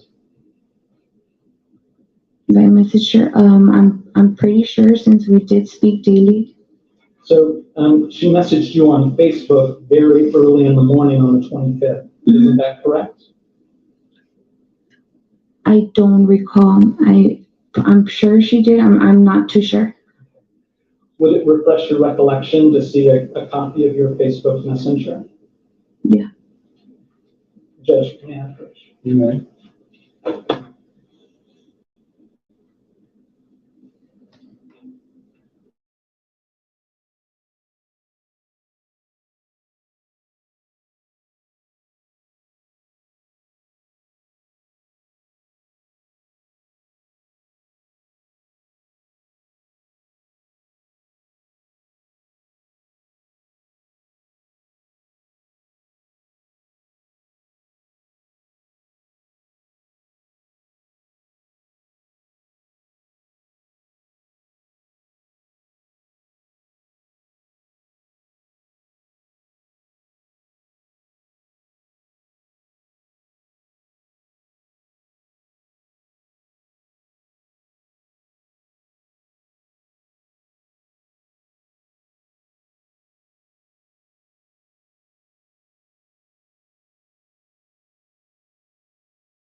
I'm back, y'all. Y'all put a one in the chat if you can hear me. I was not.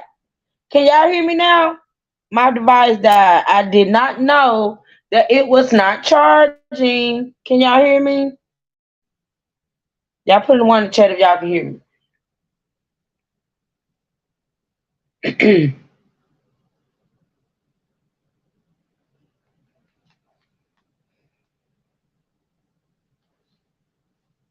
Y'all put a one in the chat. Okay, great. Okay, I'm sorry, y'all. My device died. I thought it was charging and it wasn't. I apologize. Thank y'all for sticking around. I appreciate that.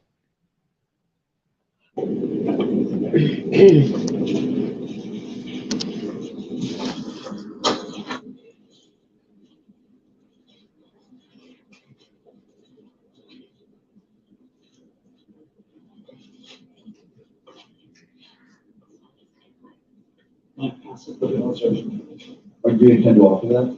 All right, y'all. I'm back. Here we go. Okay. Okay. But I'll take that. So, look at those messages and let me know when your recollections refreshed.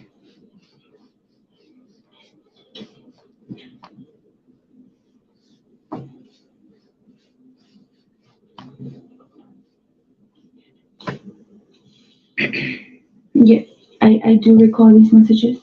Okay. And are those Facebook messages, do they accurately reflect messages that you exchanged with Griselda on the morning of the 25th?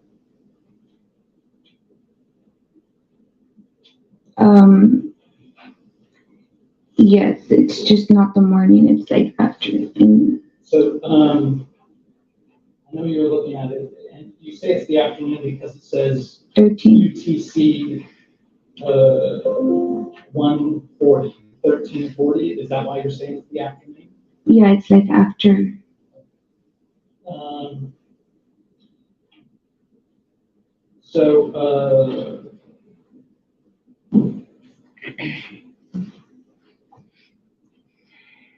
I would ask you, well, if I apologize, may I have the back so I can mark it? Are you gonna offer it? I am. Okay, because there was no objection from the state or anything, so that's why I was trying to avoid that. What is the number on it? It'll be D1, sir. Then defendants one being offered the objection. And we hand that back to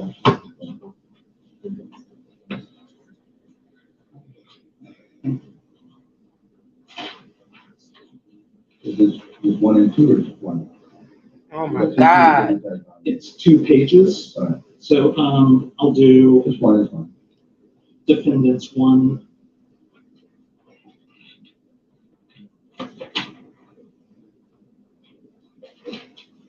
Defendants 1.2 will be page 166. And defendants 1.1 will be page 165. And 1.1 and 1.2 are, there is no one.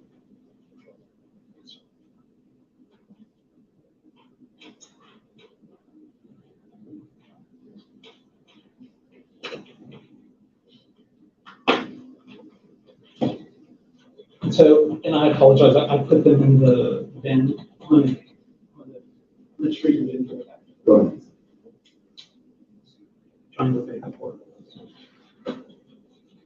I couldn't be sitting in the courtroom. I'd be hollering at people. They'll put my ass out.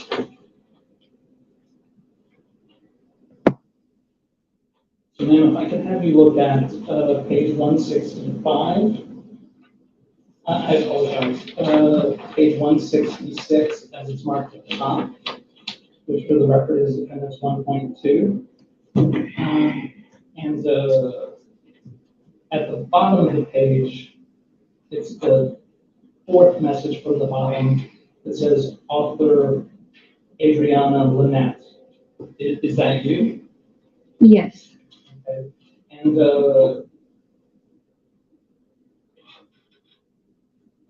That's where it says sent, and then it's 2018, 325. Yes. Is that correct, ma'am? Yes, that's what it says here. And then it says 133556 UTC. Is that correct, ma'am? 1335, yeah, UTC. Mm-hmm. And,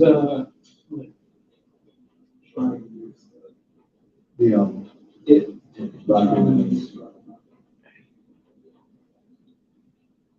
That's what focus out of that, because I think it's supposed to be, This is sad.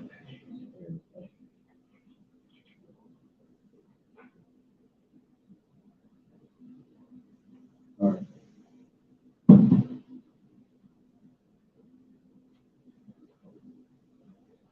and so, you can see that the message I previously referred to is the one that says 133546 UTC. And then you had written to Griselda, why are you awake? Is that correct? Yes. And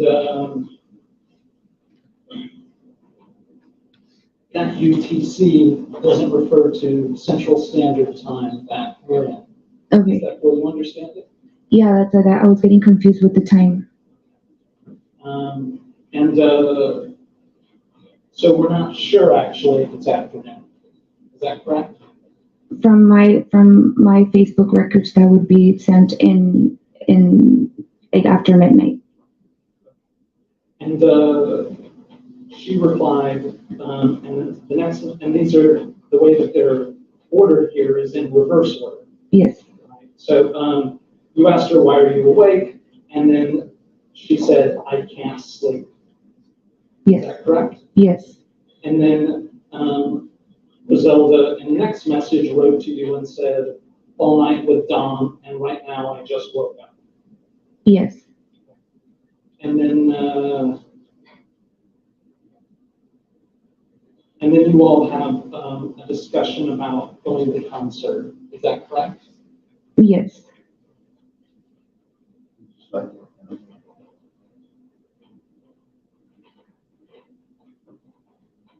And I'm pointing you to what is labeled as 133656 UTC. It's the fourth message from the top. And you said, yay, what are you wearing? Correct. And then the message above that is from Griselda to you, where she says IDK, which you understood meant I don't know what he has. Is that correct, ma'am? Yes. Okay. And you understood that to mean in reference to Dominic. Is that right? Yes. Griselda was telling you she doesn't know what he has because she said that she was up all night with Dominic and that she woke up. Is that correct, ma'am? Yes. Okay. And just so everyone understands, this is the morning of the 25th before she was taking Dominic to see Lana. Is that correct? Correct. And I'd ask you to look at page 165, which has been admitted as Defense Exhibit 1.1. And then Griselda, and again, everyone understands these are in reverse order. Writes, yes, and he's coughing. And could you read that next line? It's the bottom of the page. Yeah. Yes, and he's coughing. Así como que se va a vomitar. His eyes are really watery. He just wants to be carried in I know way. 1 second. Like he's going to trabajar.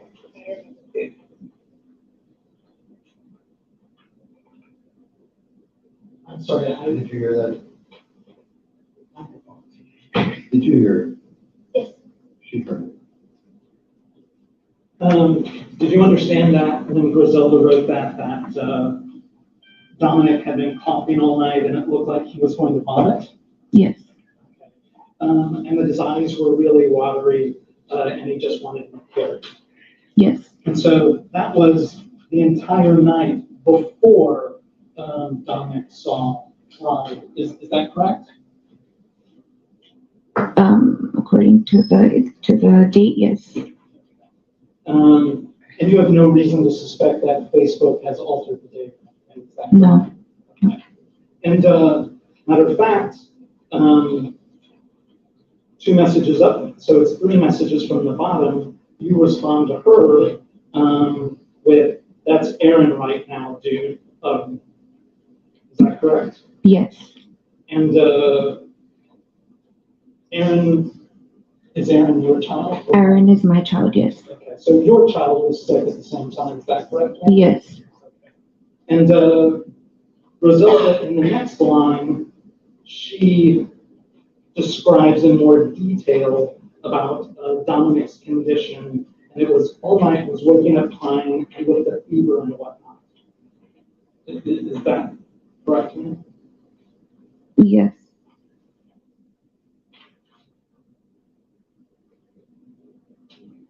And then eventually,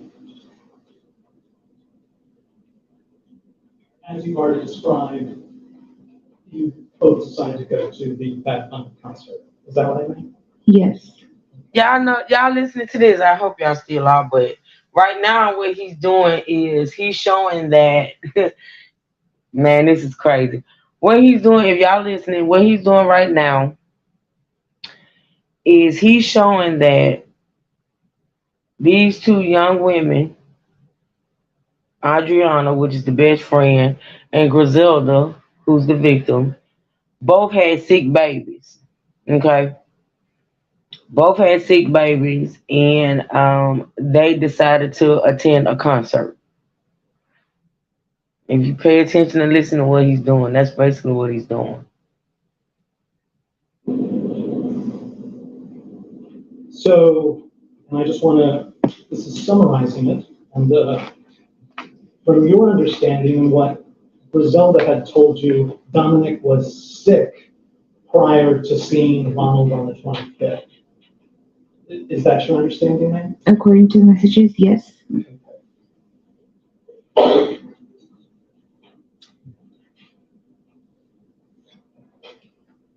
I'll pass the witness. Thank you for your patience. And what he also established is that for some reason Dominic was sick. He was sick literally the day before he saw old boy. He did establish that. You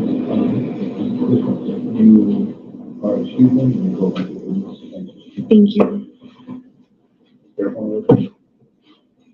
Y'all, approach real quick, Mr. Peña, Oh God, they approaching again. They're approaching the bench again. So it's gonna be silent. Oh, what time is it? Oh, I didn't know it was like 2 hours. I'm if I don't get irritated in the next 5 minutes, then I'll probably listen to a little more. If not, I'm gonna get out because this whole text message exchange is weird to me. Can y'all still hear me? The last thing I see is a one. E E.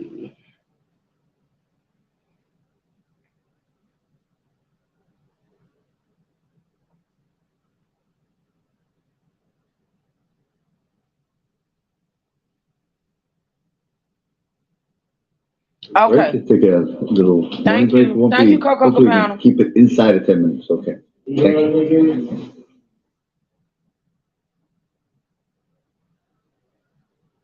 Are they taking a break? Let me see. Shit, I would need a break after that too. Hell, it's a mess. Let's see. Oh, okay. So that's it for her. Look like y'all. That's it for her. And this, I didn't know we were gonna get. We got through it, y'all. Okay, so it's another witness coming up. Let me see. I don't have an image of him because I didn't know. I didn't know we were gonna get through her because that was a lot. So let's go to the next witness, y'all. Let me see. Bradley Dennison. So we're going to the next witness. Let's see who it is, y'all.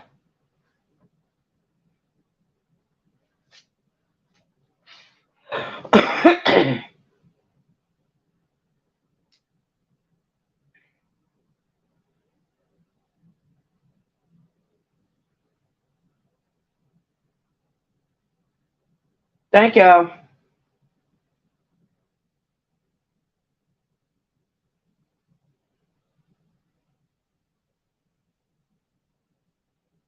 All right, thank you, Sirius. Yeah, we're gonna see who this next. It's some kind of officer though. I do know that. We're gonna see what his name is. So they done with her. I didn't know. I didn't think we were gonna get through her testimony, but we did. We moving along, y'all. We moving along. Y'all hit that like button for you, girl. You see, I don't want to fast forward. I always go too far. Damn it. Let's see. It's coming, y'all. Y'all cooking and stuff.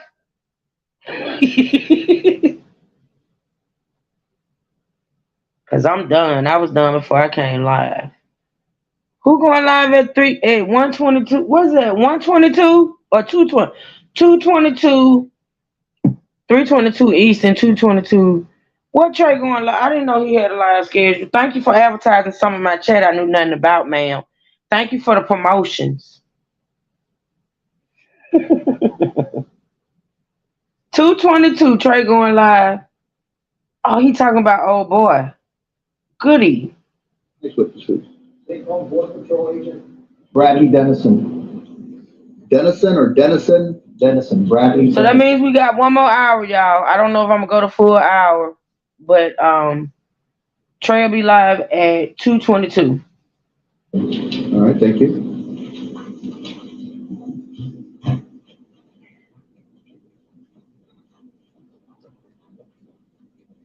Me too, serious. Well, sort of, kind of. Not really. Good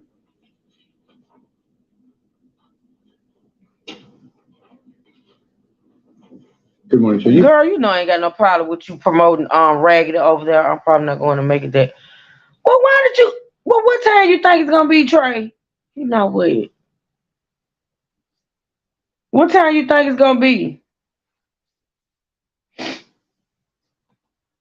You've been sworn in already, have you not? Yes, sir. Yeah, please have a seat.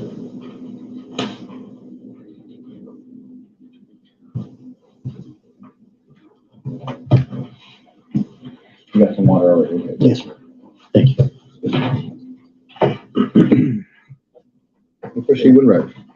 Thank you. Good morning, sir. Good morning. Can you please state your name for the record? Bradley Dennison. Okay. I'm just going to ask you for purposes of the court reporter to speak loudly and then. Damn it, I missed it trying to read this chat. Hold on. I gotta see. I need to know what his name is, y'all. Hold on. You usually want me to drop Trey in these truth lies. And do. It was a joke, E. Brooks. Jesus be offense. Trey, if you're not gonna go at 222, what time you think? Not 220. Yeah, 222. What time you think you going? I thought I was gonna make it, but just getting in and gotta clean up and stuff before baby Betty get back. Okay. All right. I'm gonna still get off at 2, I think though. I think I'm gonna still get off at 2, so I'll be checking to see if you changed the time. Unbutton the keeper. They just snap off like that. Most keepers are the same way. Some will only have one button. Most have two buttons. Snaps. So they just do underneath the inner belt. Flip it over and then just snap it. Press and hold those two belts together. Okay. Minimum we're required to wear the 4 keepers. This is an officer of some sort. I don't. Maybe he's a border patrol. Maybe that's what they 3:30-ish, if not at 2. Okay. All right, E. Brooks girl. You know you good. I was just playing with you. So I think he may be like a border patrol man. And I guess they want him to take his gun off. Hell, y'all should have made him take his gun off before he came into the courtroom.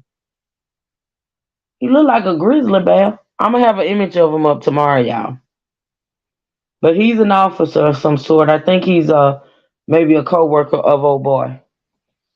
Our uniform standards, some guys wear more, 4 or 5, 6. Thank you, sir. So they want that weight.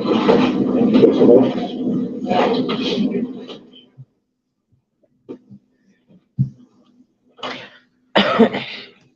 Now, can you define what the word muster means?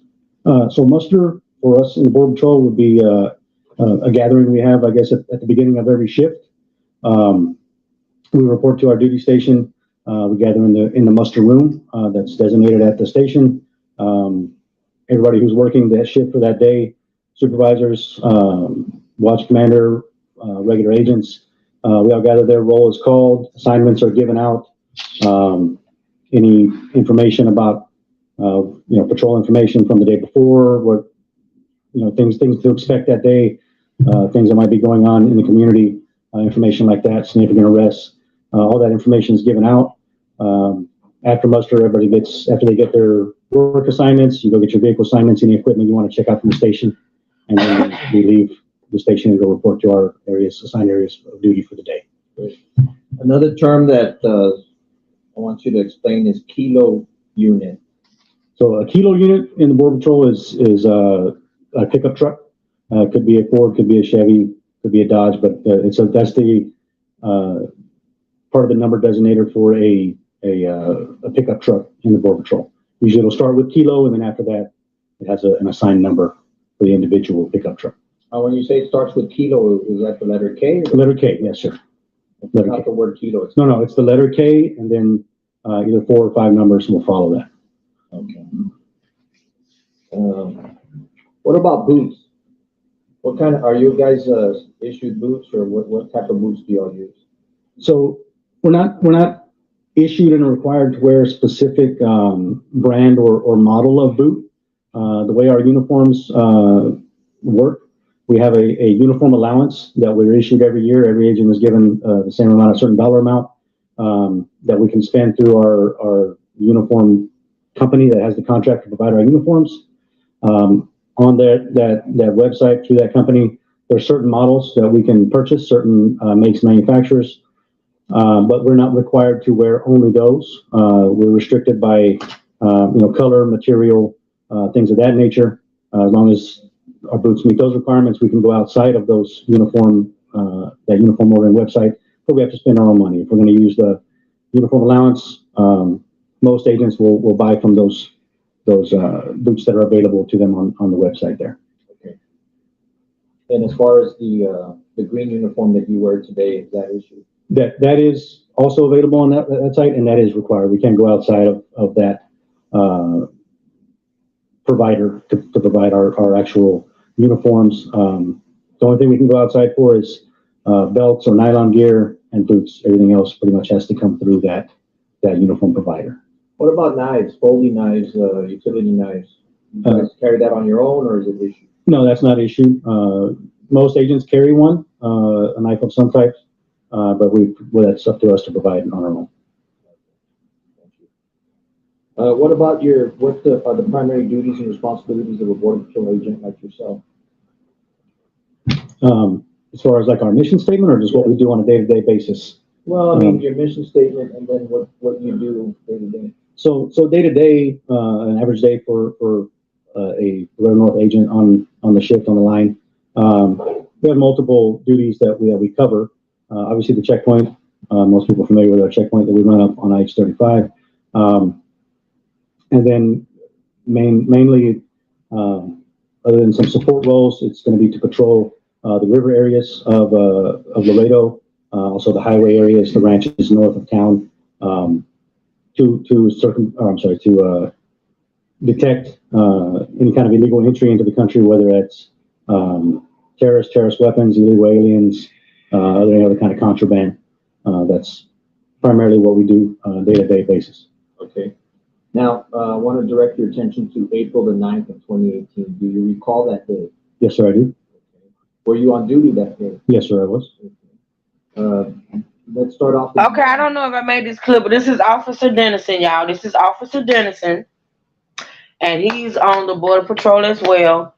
He was a co-worker of Mr. Ronald, and what he's finna do now is testify about the day of the crime. Okay, here we go. Okay. Did you report on that morning? Yes, sir. To the day shift, I reported at 6 a.m. that morning. Okay, and tell us where you reported and how you reported and what you did that morning. So like I mentioned, we start off with muster in the morning. So I reported at 6 a.m. is when our start time is for the day shift. So I reported to my station. We had muster 6 a.m. Received my work assignment for the day, which for that day I was working the area from the Father McNabb Park up to the World Trade Bridge. And that was my designated assigned area to patrol for that day. So after muster, like I said, we retrieved my vehicle keys, equipment I was going to use for that day from the armory at the station. Went out and went to my area of patrol. And when you say you reported to work that day, where is that station? So that is on McPherson Road, north of Loop 20. Just, like I said, it's 2 blocks north of Loop 20. The address is 1119 McPherson. It's north of the loop there. Okay. The North Station. And so you're talking about where you were assigned that day, correct? You said between Father McNabb Park all the way out to the World Trade Bridge. I wanted to ask for the jury if you can orient us to how many miles that is. It's probably, I'd say, a stretch of about a mile, more or less from. I've never measured it specifically, but it's probably about a mile from the park up to the World Trade Bridge. Okay. Possibly a mile and a half, but probably about a mile.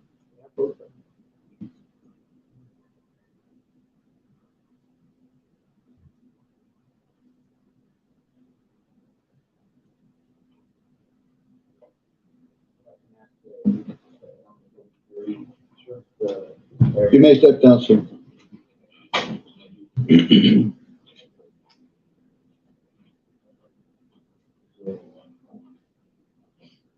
is now states exhibit 102 to defense. So they got an exhibit, I guess, of the park. Then they showing the defense, and then I don't understand why they gotta show the defense everything they get. They done seen this shit. So what we want to do is be able to show the jury where it is that your area.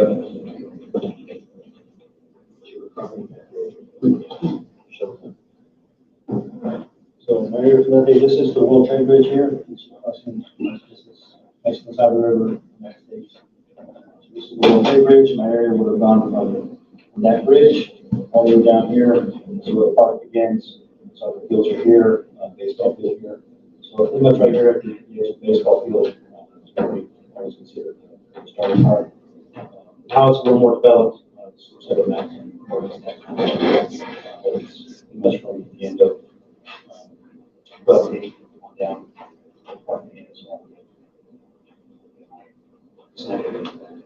Very good. Do you know how many agents, if you can have a seat?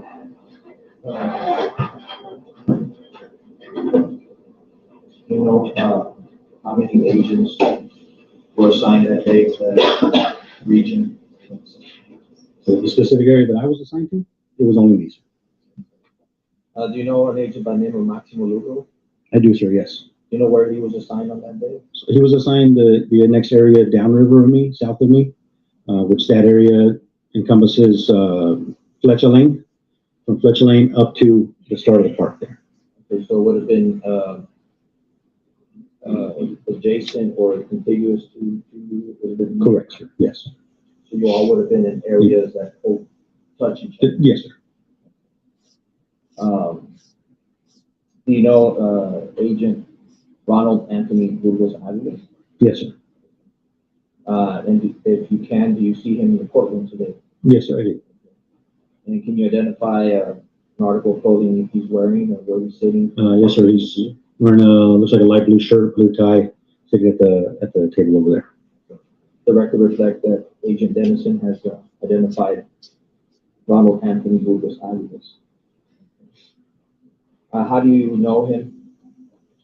So he was assigned as my supervisor for that day, and he was the supervisor for the deployment areas that day.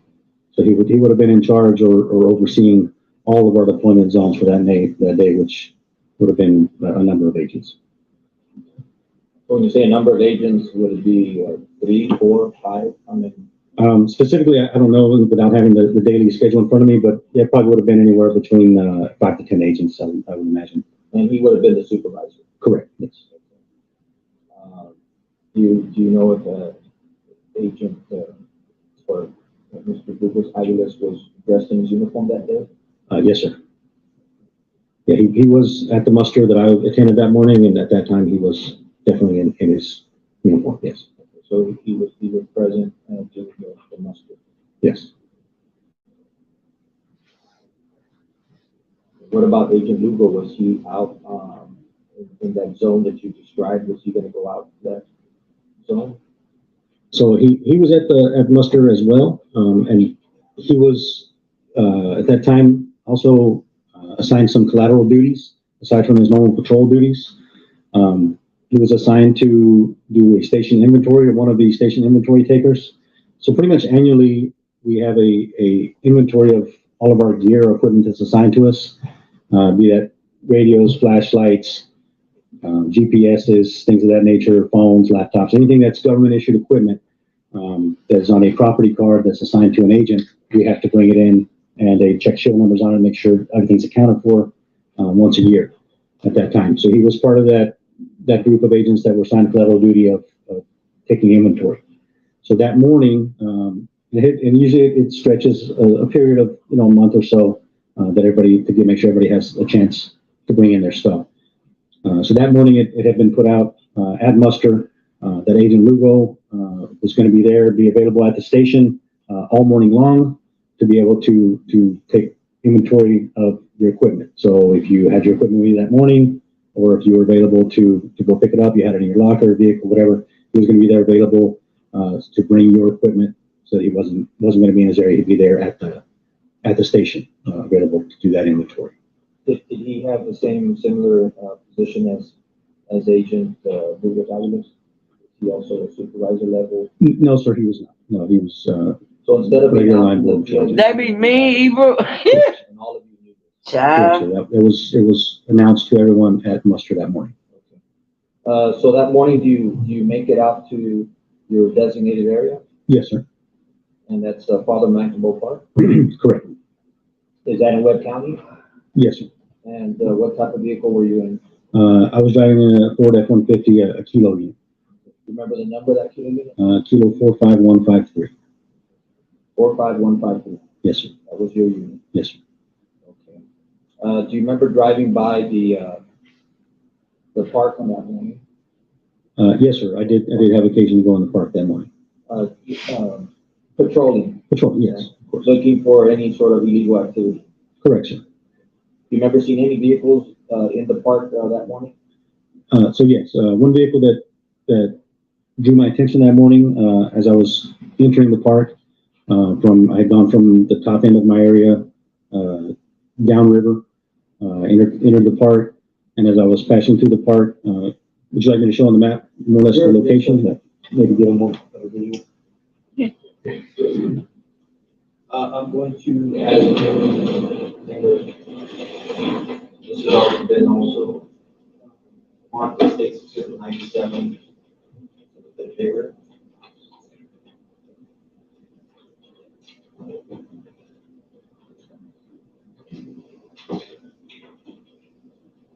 Oh, okay. Damn. Here, the center You parking ain't lot, like that, is it? there's a bunch of parking spaces that are lined this way. As I pass through here. So he's standing up, y'all. So y'all may not be able to hear him as well, but he's standing up and he's showing them on the on this big ass map that they got in there. His path or whatever. Liz, I noticed a white car, it was a Mercedes, parked right here, and it caught my attention because it was, instead of being parked in a normal parking space, it was parked across the spaces. As if you're driving, you pulled over a few empty spaces temporarily, but there was really almost no other vehicles in those parking spaces. It was mostly empty. So just pulled out there across maybe 50 spaces. So it drew my attention, obviously. Noticed there was a female in the vehicle, didn't see anybody else in the vehicle, and she was looking at her phone. I don't know if she was talking or texting, but she was paying attention to her phone as I drove by. He stopped you there. Yes, sir. More or less, what time are we talking about? So this was shortly before 9 o'clock. Somewhere around the 9 o'clock. Yes. Okay. Can you mark for me, the spot? Yes, sir. 107, did I withdraw it?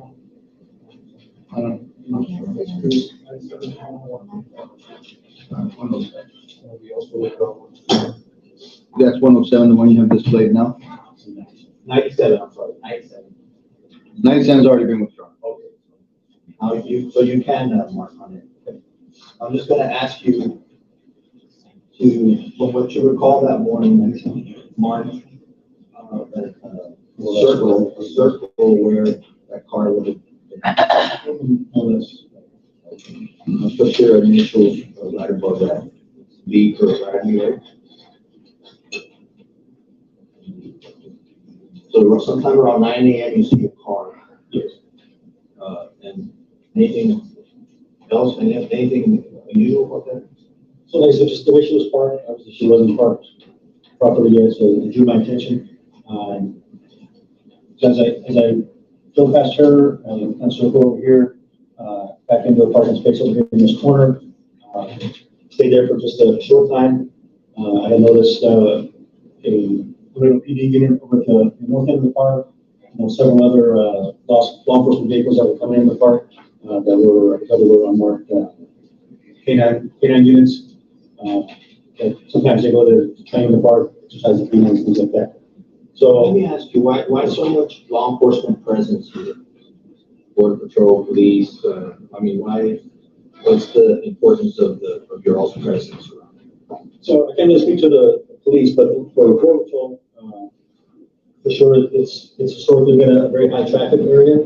Because as you can see, very close proximity to the river, you can get vehicles easily into the river. Sorry, not into the river, it's close to the river. So it's a very short trip or run for smugglers or aliens to run up from the riverbanks, get into a vehicle, and get lost into that neighborhood. Versus some other locations that are further off the river, you don't have as easy access. Whereas the park, it's very easy, close access to get a vehicle from the river. So it's historically been a very high traffic area for us. What if anything do you do after you leave this location? So after I was at the location for a short time, I noticed all the other law enforcement vehicles coming in. So my mind, I kind of said, well, nothing's going to happen here right now with all these vehicles here. They're going to try to cross the road or anything. So let me go back to the other end of my area. So as I started to leave, I noticed her coming back this way. Looked like the same female driver, same vehicle, driving back through this middle section right here. We passed each other on this little drive right here. And again, as I passed her, she was on her phone. Looked like she was talking at that time. On her phone, she had it held up. Didn't really notice anything else out of place other than she was just on the phone. But to me, it looked like she was possibly going to meet somebody there, because we often see that multiple cars will show up, groups of people meet up and walk and exercise in the park, and then they'll get back to the cars. So it looked to me like she was trying to coordinate with whoever she was meet there. So I pursued out this way. I saw her come into the parking lot here. I left the parking lot. I left the park, went up through there. Like I said, went up towards the northern end of my patrol zone over there. So just real quick, so your last visual of her is entering this lot? Correct. You want to put an arrow here where your last visual of her?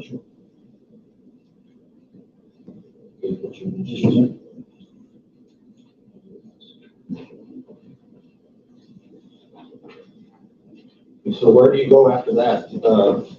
Let's see. What do you do after that? So after that, as I mentioned, I drove up more towards the northern end of my patrol area. I believe there had been some sensor activations that had gone off there as well while I was in the park. So I was going up to check and respond to those. While I was on the way there, another agent actually had acknowledged and cleared those out as being not good traffic.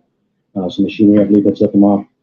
So I just went back up into my area, stayed and patrolled that area for a while. nothing really eventful happened until later in the shift. So in other words, you didn't make any arrests that morning, Agent Dennison? No, sir, I did not. Are you familiar with the term Carrizo clearing? Yes, sir. Is there any Carrizo clearing going on that day? So that specific day, Or during that time, that week? okay, during previous to that day, prior to that day, for about a week or two, there had been a Carrizo clearing project going on, maybe perhaps even for a longer amount of time, but definitely for at least the 2 weeks prior to that. They had been clearing Carrizo from the north end of the park all the way down towards Fletcher Lane and south of Fletcher, downriver Fletcher Lane towards the Manadas Creek that's down there. And when you say Carrizo clearing, explain what that is to the jury. So people come in, a contract company comes in with heavier equipment, and they clear out the large areas of Carrizo that on the riverbanks that make it difficult for us to see or detect illegal entries. So they come in with heavy equipment, brush cutters, tractors, things of that nature, and they clear all that equipment down to just the bare ground, pretty much. So you can easily see, detect anything come through there. You can walk through, interdict any kind of illegal entries going on there. Did that area include the brushy area or the bank area south of the soccer field, the Carrizo clearing project? Yes, sir. Yes, sir, it did. Like I said, it went from the north end of the park, the whole length of the park, and all the way south towards Manadas Creek. I don't know, I hate to bother you again, but Sure. just so that you tell the jury,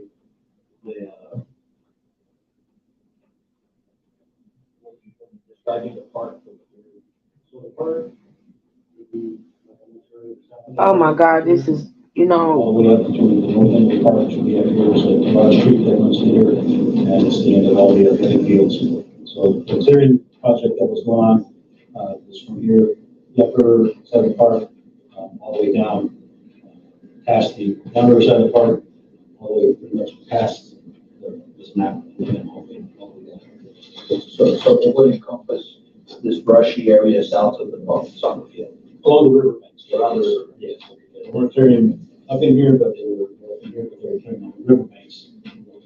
And typically, what will happen with any of the technology you may have there, if Carrizo clearing is going on? I'm talking about full cameras, things. Yeah, so any technology sensors and stuff that we have in those locations that at that time, had to be removed because the equipment they use, we're using to clear all that, either could possibly damage, those sensors, or they will just repeatedly set them off and run battery down. We were just getting alerts on, so that stuff was removed while that clearing was being done. And that information, you agents are aware that technology has been removed. Yes, that has been made aware to us before the project started, that during for the duration of this clearing project, all of those sensors will be removed from that area.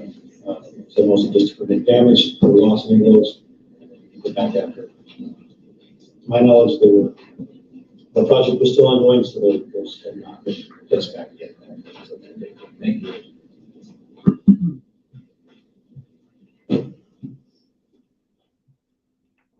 If you go down to that exhibit one more time, I'm gonna pass the fuck out. I don't even see the So I want to necessity fast of forward a all this little bit shit. now to later on, that morning. Do you receive any calls, or what happens if anything? So later that morning, I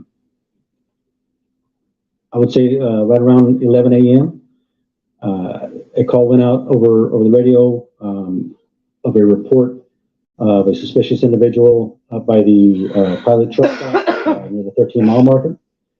13-mile marker on IH-35. On IH-35. Yes, sir. So you're now near the riverbanks, and you get a call of suspicious activity 13 miles north on 35. At the 13-mile marker. Yes, 13 sir. mile marker. Okay, so what do you do? So that went out on the radio. A supervisor from my station called me over the radio, let me know that they wanted me to go respond and check on that suspicious individual that was reported to be possibly an illegal alien. So as I started to leave my area, I was parked on a bluff near the World Trade Bridge. So as I went to leave that area, as I was leaving, I saw another Kilo unit, similar to mine. It was also a Ford F-150 coming into the area, traveling on a different road from where I was, but I had visual of that road. I could see it. Traveling at a pretty high rate of speed for that road. That road had a lot of washouts, ruts. It was very uneven. It was made of rock and dirt. It was nothing paved. I was traveling at what I considered a very high rate of speed in my experience for that road. Typically, I would only travel on that road, or I've only seen other agents travel on that road at that high rate of a speed if they have a reason to or need to, whether they're responding to some type of illegal entry, some type of emergency situation, somebody's asking for help, something of that nature, not just as a casual drive down that road.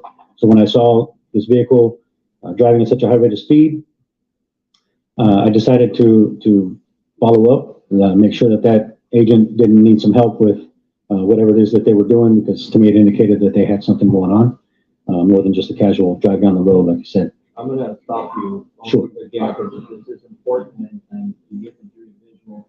Is that road on this map? So that you can walk into where you saw this other agent or vehicle. So just if you could first point, just get everyone oriented here. So where you saw this vehicle. World Trade Bridge, earlier, I was right here, near this intersection. I have been parked right here. That little kind of circle you see there is quite a good spot. I was traveling right here, stopped for a moment, and I saw the vehicle coming in on this road. It's at a very high rate of speed, goes downhill, it's very rough, a lot of potholes, ruts and stuff. Draw me an arrow. Shit right here is so motherfucking like I like these trials and things, but this is some shit they do that I feel is so unnecessary. This fat fuck wanna keep getting up, going to this damn map of this park. I mean, damn, honestly, just get through it. Can you tell what the hell happened? It's like he just want to put on a show. You see this vehicle? What kind of vehicle is this? It was a Kilo unit, Ford F-150. Put your initials right there. More or less, what time are we talking? So right then, it was probably around 11:05-ish, just a couple minutes after 11. Like I said, that call had come in around 11 o'clock. And then a few minutes went by, they called me and told me if I would respond to it. So you're around 11:05-ish. So you're heading out, and this Kilo unit's heading in. Correct. Okay, and what, if anything, happens, up to So that Kilo unit continued down the road here, raising a pretty large cloud of dust. It was pretty dry. So I decided to go see what that was all about before I went to respond to that call that I provided.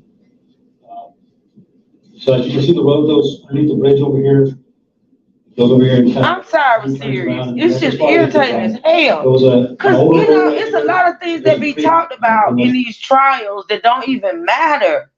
Like this right here is just to bore people to death. It's like these people are, what does it matter? Tell what the hell happened. We don't care about the streets, the parks, the bushes,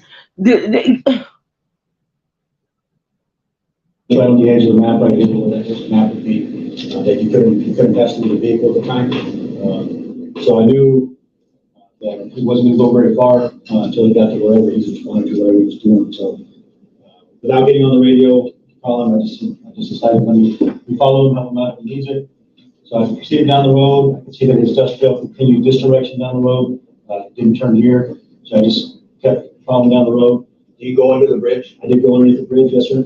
As I got underneath the bridge, I was able to see the Kilo unit coming back on this road right here, the one that's closest to the river, coming back towards me, driving again at a pretty high rate of speed, making a large dust cloud coming up behind him. So I decided I'll stop and wait here for him to get to me, and then find out what he's got. Okay, so that Kilo unit, you guys come window to window? Yes. Door to door? Yes, sir. So I stopped there, waited for him to approach. As he got to my location, I had rolled my window down. He also put his window down. And we spoke. And who's driving that Kilo unit? That was Supervisor Bridges was driving. the same Ronald Anthony Burgos Aviles that's sitting here today? Correct, yes, sir. Okay. And in your exact words, what do you tell Agent Burgos? So my exact words were. On the map, or you go back to the map. I don't know if you need the agent down there for the map, or you can continue with the map examination. Yes, just. All right. So, your exact words to me. So I spoke to him, I said, hey, what's going on? You have the traffic, or what's going on? He said, no, I'm just exploring. I said, well, you were hauling ass down the road, man. I thought you had something going on, you responded to something. And he said, no, I'm just exploring the area. Why in the hell is they letting this man sit up here and speak on what that man? Y'all know what? This right here, I don't know. I don't know. First of all, Big Boy talk too much. Big Boy is a fake ass cop that want to feel important. He feel important because he a witness, and he's sitting up here talking like he a goddamn detective. First of all, get to the point. Why in the hell are they letting this man sit up here saying what Ronald said to him? That's hearsay. He's sitting up here giving us a whole conversation between him and this dude. That's not, I done seen people hop up in the jet to somebody just saying, oh, he said to me, no. And he is literally standing up by this exhibit giving his testimony like he a big shot. Boy, you are border control. What is it? Border control patrol. I know it's time for me to get off. It's time for me to get off. We got 5 more minutes. I can't take no more. I said, okay. I said, well, since he's my supervisor for the area, and I haven't had contact with him since after muster that morning. I said, hey, I don't know if you heard it on the radio right now. They just told me to go respond to that pilot. They call it a pilot. And he said, no, I didn't hear that. I said, okay, I'm going to take off up there, so I'll be out of the area for a little while. And he just responded to me, okay, I'm gonna keep going this way, and I'm just gonna keep exploring. Okay. And then he rolled his window up and proceeded south. Can you show us, just to finish off here, you see him here under the bridge, and he proceeds which way? Right here in the bridge. So he proceeded down the road here, back this direction, and down this road. And what did you do? So I turned around, proceeded out this way, and south the road towards Madison. Hearsay is not supposed to be, Sonya. Like, you're not supposed to be able to sit and say, I don't watch enough court. Like, I watch that shit. Like, you're not supposed, that's why I don't understand this whole trial. I think at this point, these people just going through the motions. There's no way that the defense attorney did not object to Big Grizzly Bear standing up there testifying to what Ronald said to him. That's hearsay. Oh, he said to me, then I said, then he said, then I said. It's not supposed to go like that.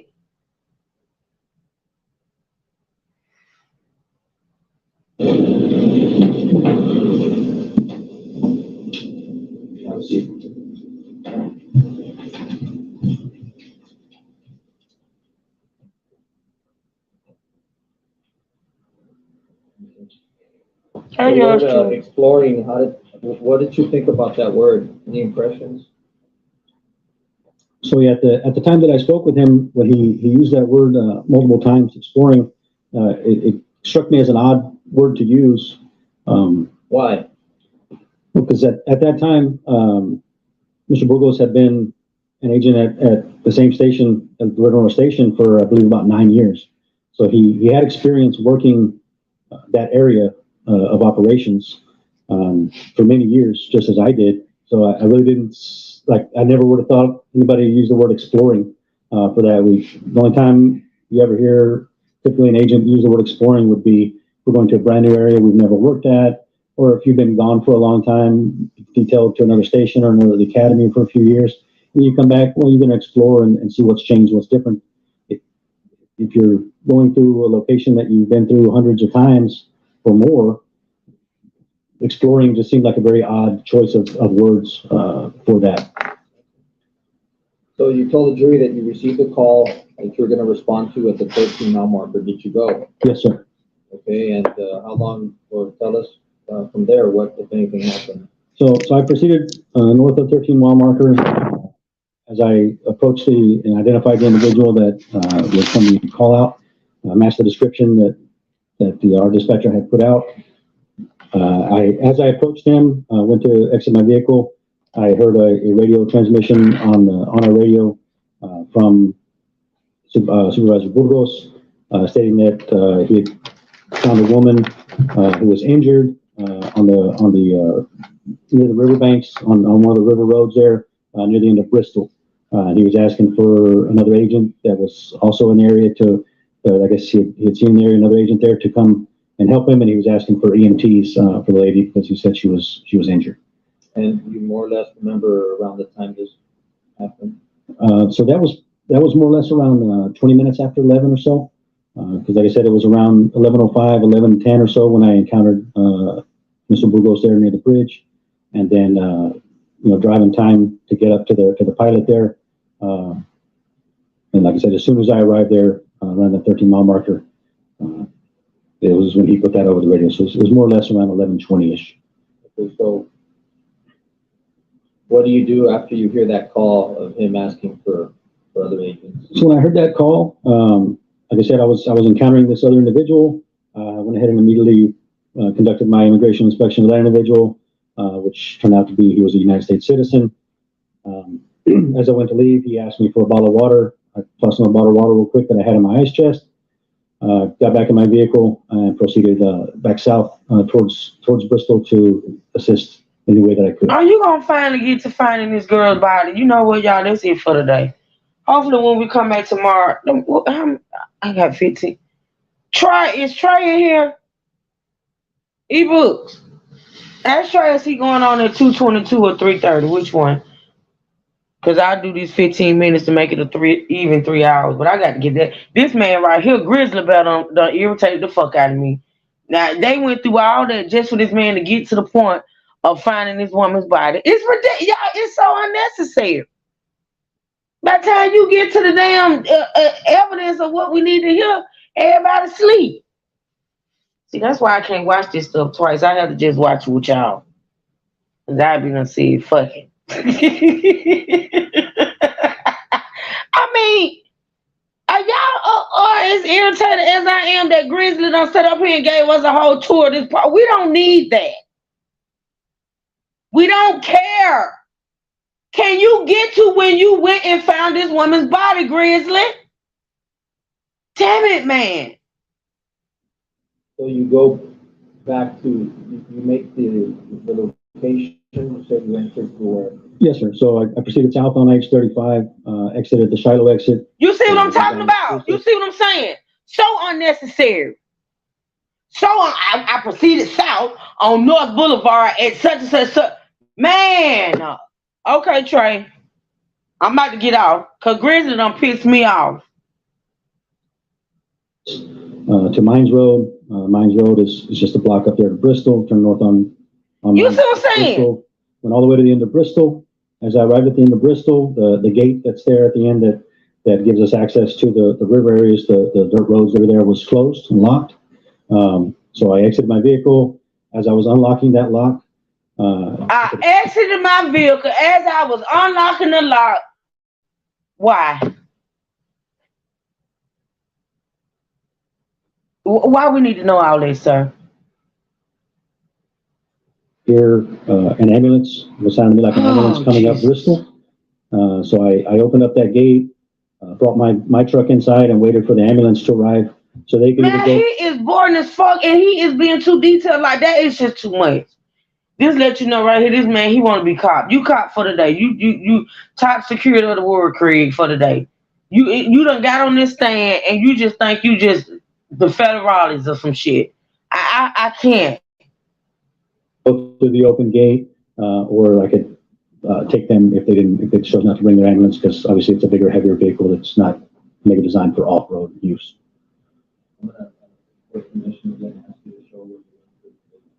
It is serious. The jury, you mentioned Bristol Road. Yes, this is Bristol right here. And then at the end right here, there's a gate. Metal gate. box entry into his wells and refrigerators. You want an X where that gate is? And that's a lock gate that you're issuing. Yes, it is. Okay, so there's a gate there, you have a key. Yes, we have a little control lock on there that all agents from my station will have access. Where do you go from there?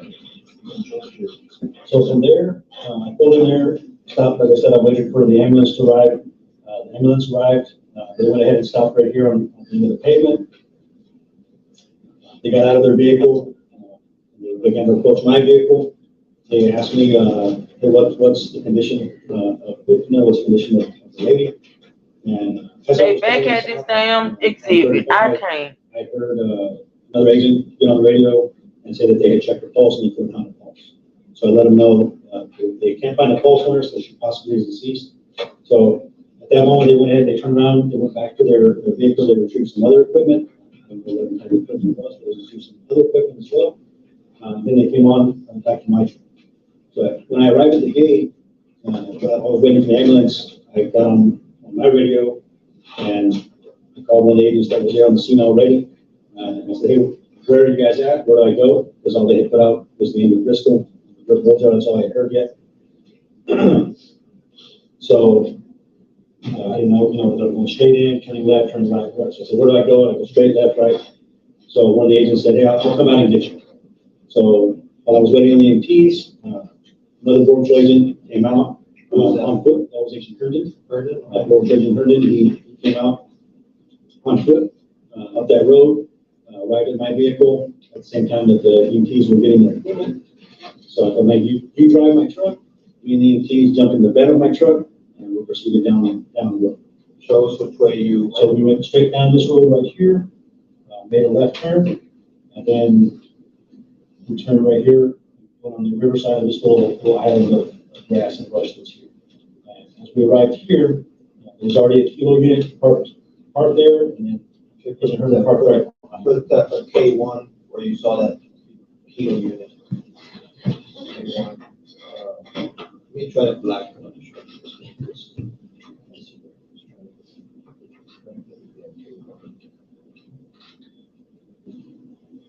So that kilo's already there. Put your initials. So there's already a kilo unit there. Correct, sir. And how where you came in. You came in. Put your initials. Okay. And what do you do with what do you do with your vehicle? So Agent Herndon parked my vehicle directly behind that kilo unit. Okay, so put K2, kilo 2.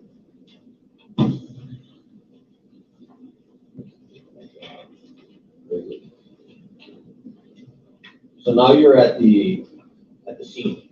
Correct. So I was speaking, have a seat.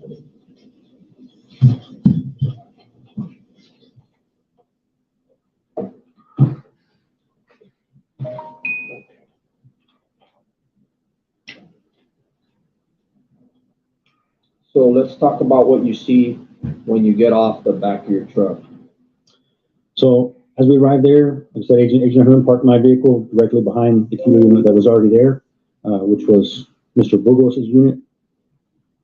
I went ahead and me and the EMTs all exited the back of the truck. Agent Herndon also exited my truck. So as I got there, the EMTs immediately approached the female that was on the ground there. I saw her. She was further down the road in front of the kilo unit that was already there. She was laying across the road, kind of at an angle. She was facing away from me and somewhat face down. Yes, sir. I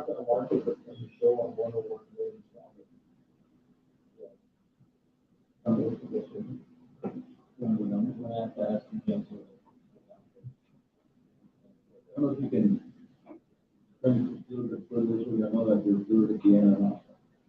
Like go to practice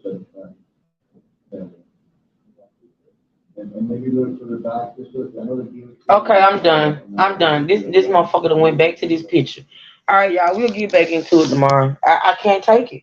I'm sorry. I have reached my limit.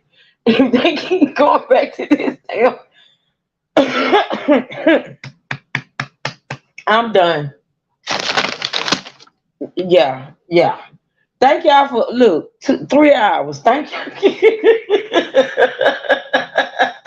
Y'all damn this man. Oh my God. Oh my y'all. And I'm gonna have to take a screenshot of this damn thing. Cause see, y'all got to see what I'm looking at. I'm sitting in it. How many times do you have to go to this exhibit and show these streets and shit? Can we get to when y'all discover this woman's body, man? I'm done. Somebody dropped some Ebru's drop trade link in the chat. Y'all, we finna go to State Land. I'm done with this for today. Yeah, I'm done. Serious. I can't. I can't. This is why jurors be passing out and shit in court. This is why they be sleeping shit. Cause this right here, I couldn't even be in the courtroom doing some shit like this. I'd be like, what the hell are y'all doing? I mean, like, really? What are y'all doing here? That put my ass out. Yeah, I had to go. Even if I was on the jury, I'd be like, man, listen. Oh Lord have mercy. Okay, y'all. Thank y'all so much for joining me. And you know, supporting me. My true supporters, I appreciate it, honey. I know there's a lot going on. I know a lot of my people, you know what, I'm gonna say that one. But anywho, I love y'all. I appreciate you, y'all. Shout out to y'all. If you did hit the like button on the way in, please hit it on the way out. Yeah, and I'm gonna get out of here. I see y'all over at State Land, and then I see y'all back here later on tonight. If I'm not comatose, you know, because this shit right here, I feel like I'm finna fall into a damn coma.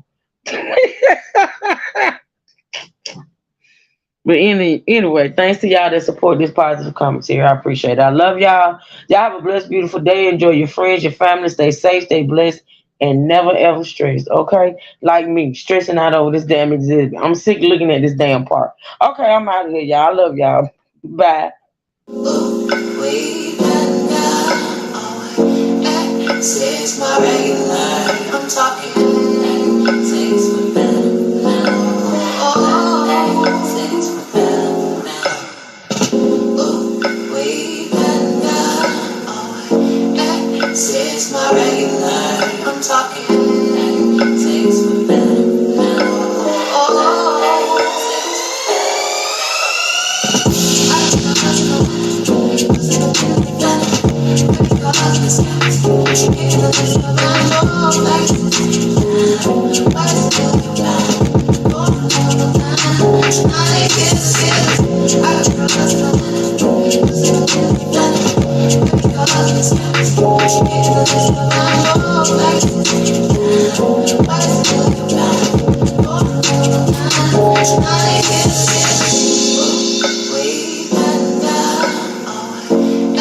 Says my regular, I'm talking things for better now. Oh, things for better now. Oh, way better.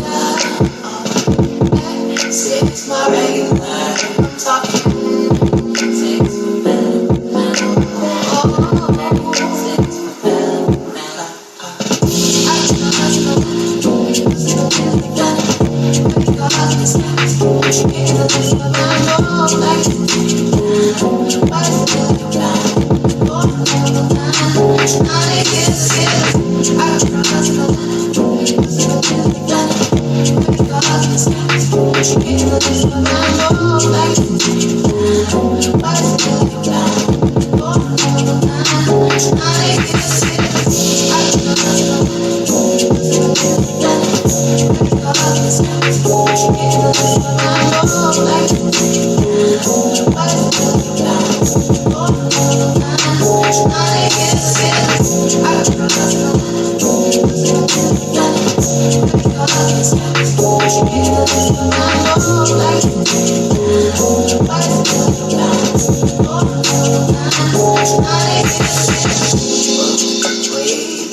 My regular, I'm talking.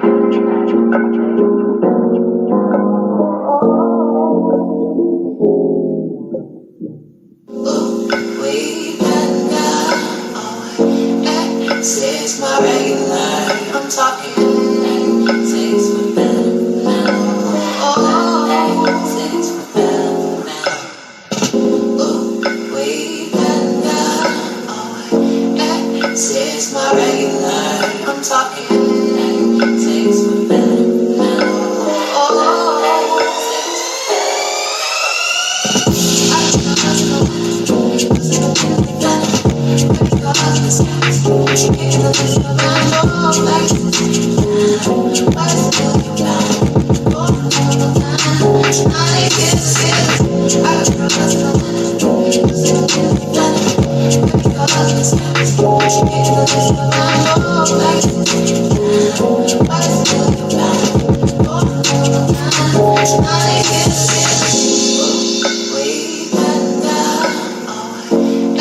this is my regular.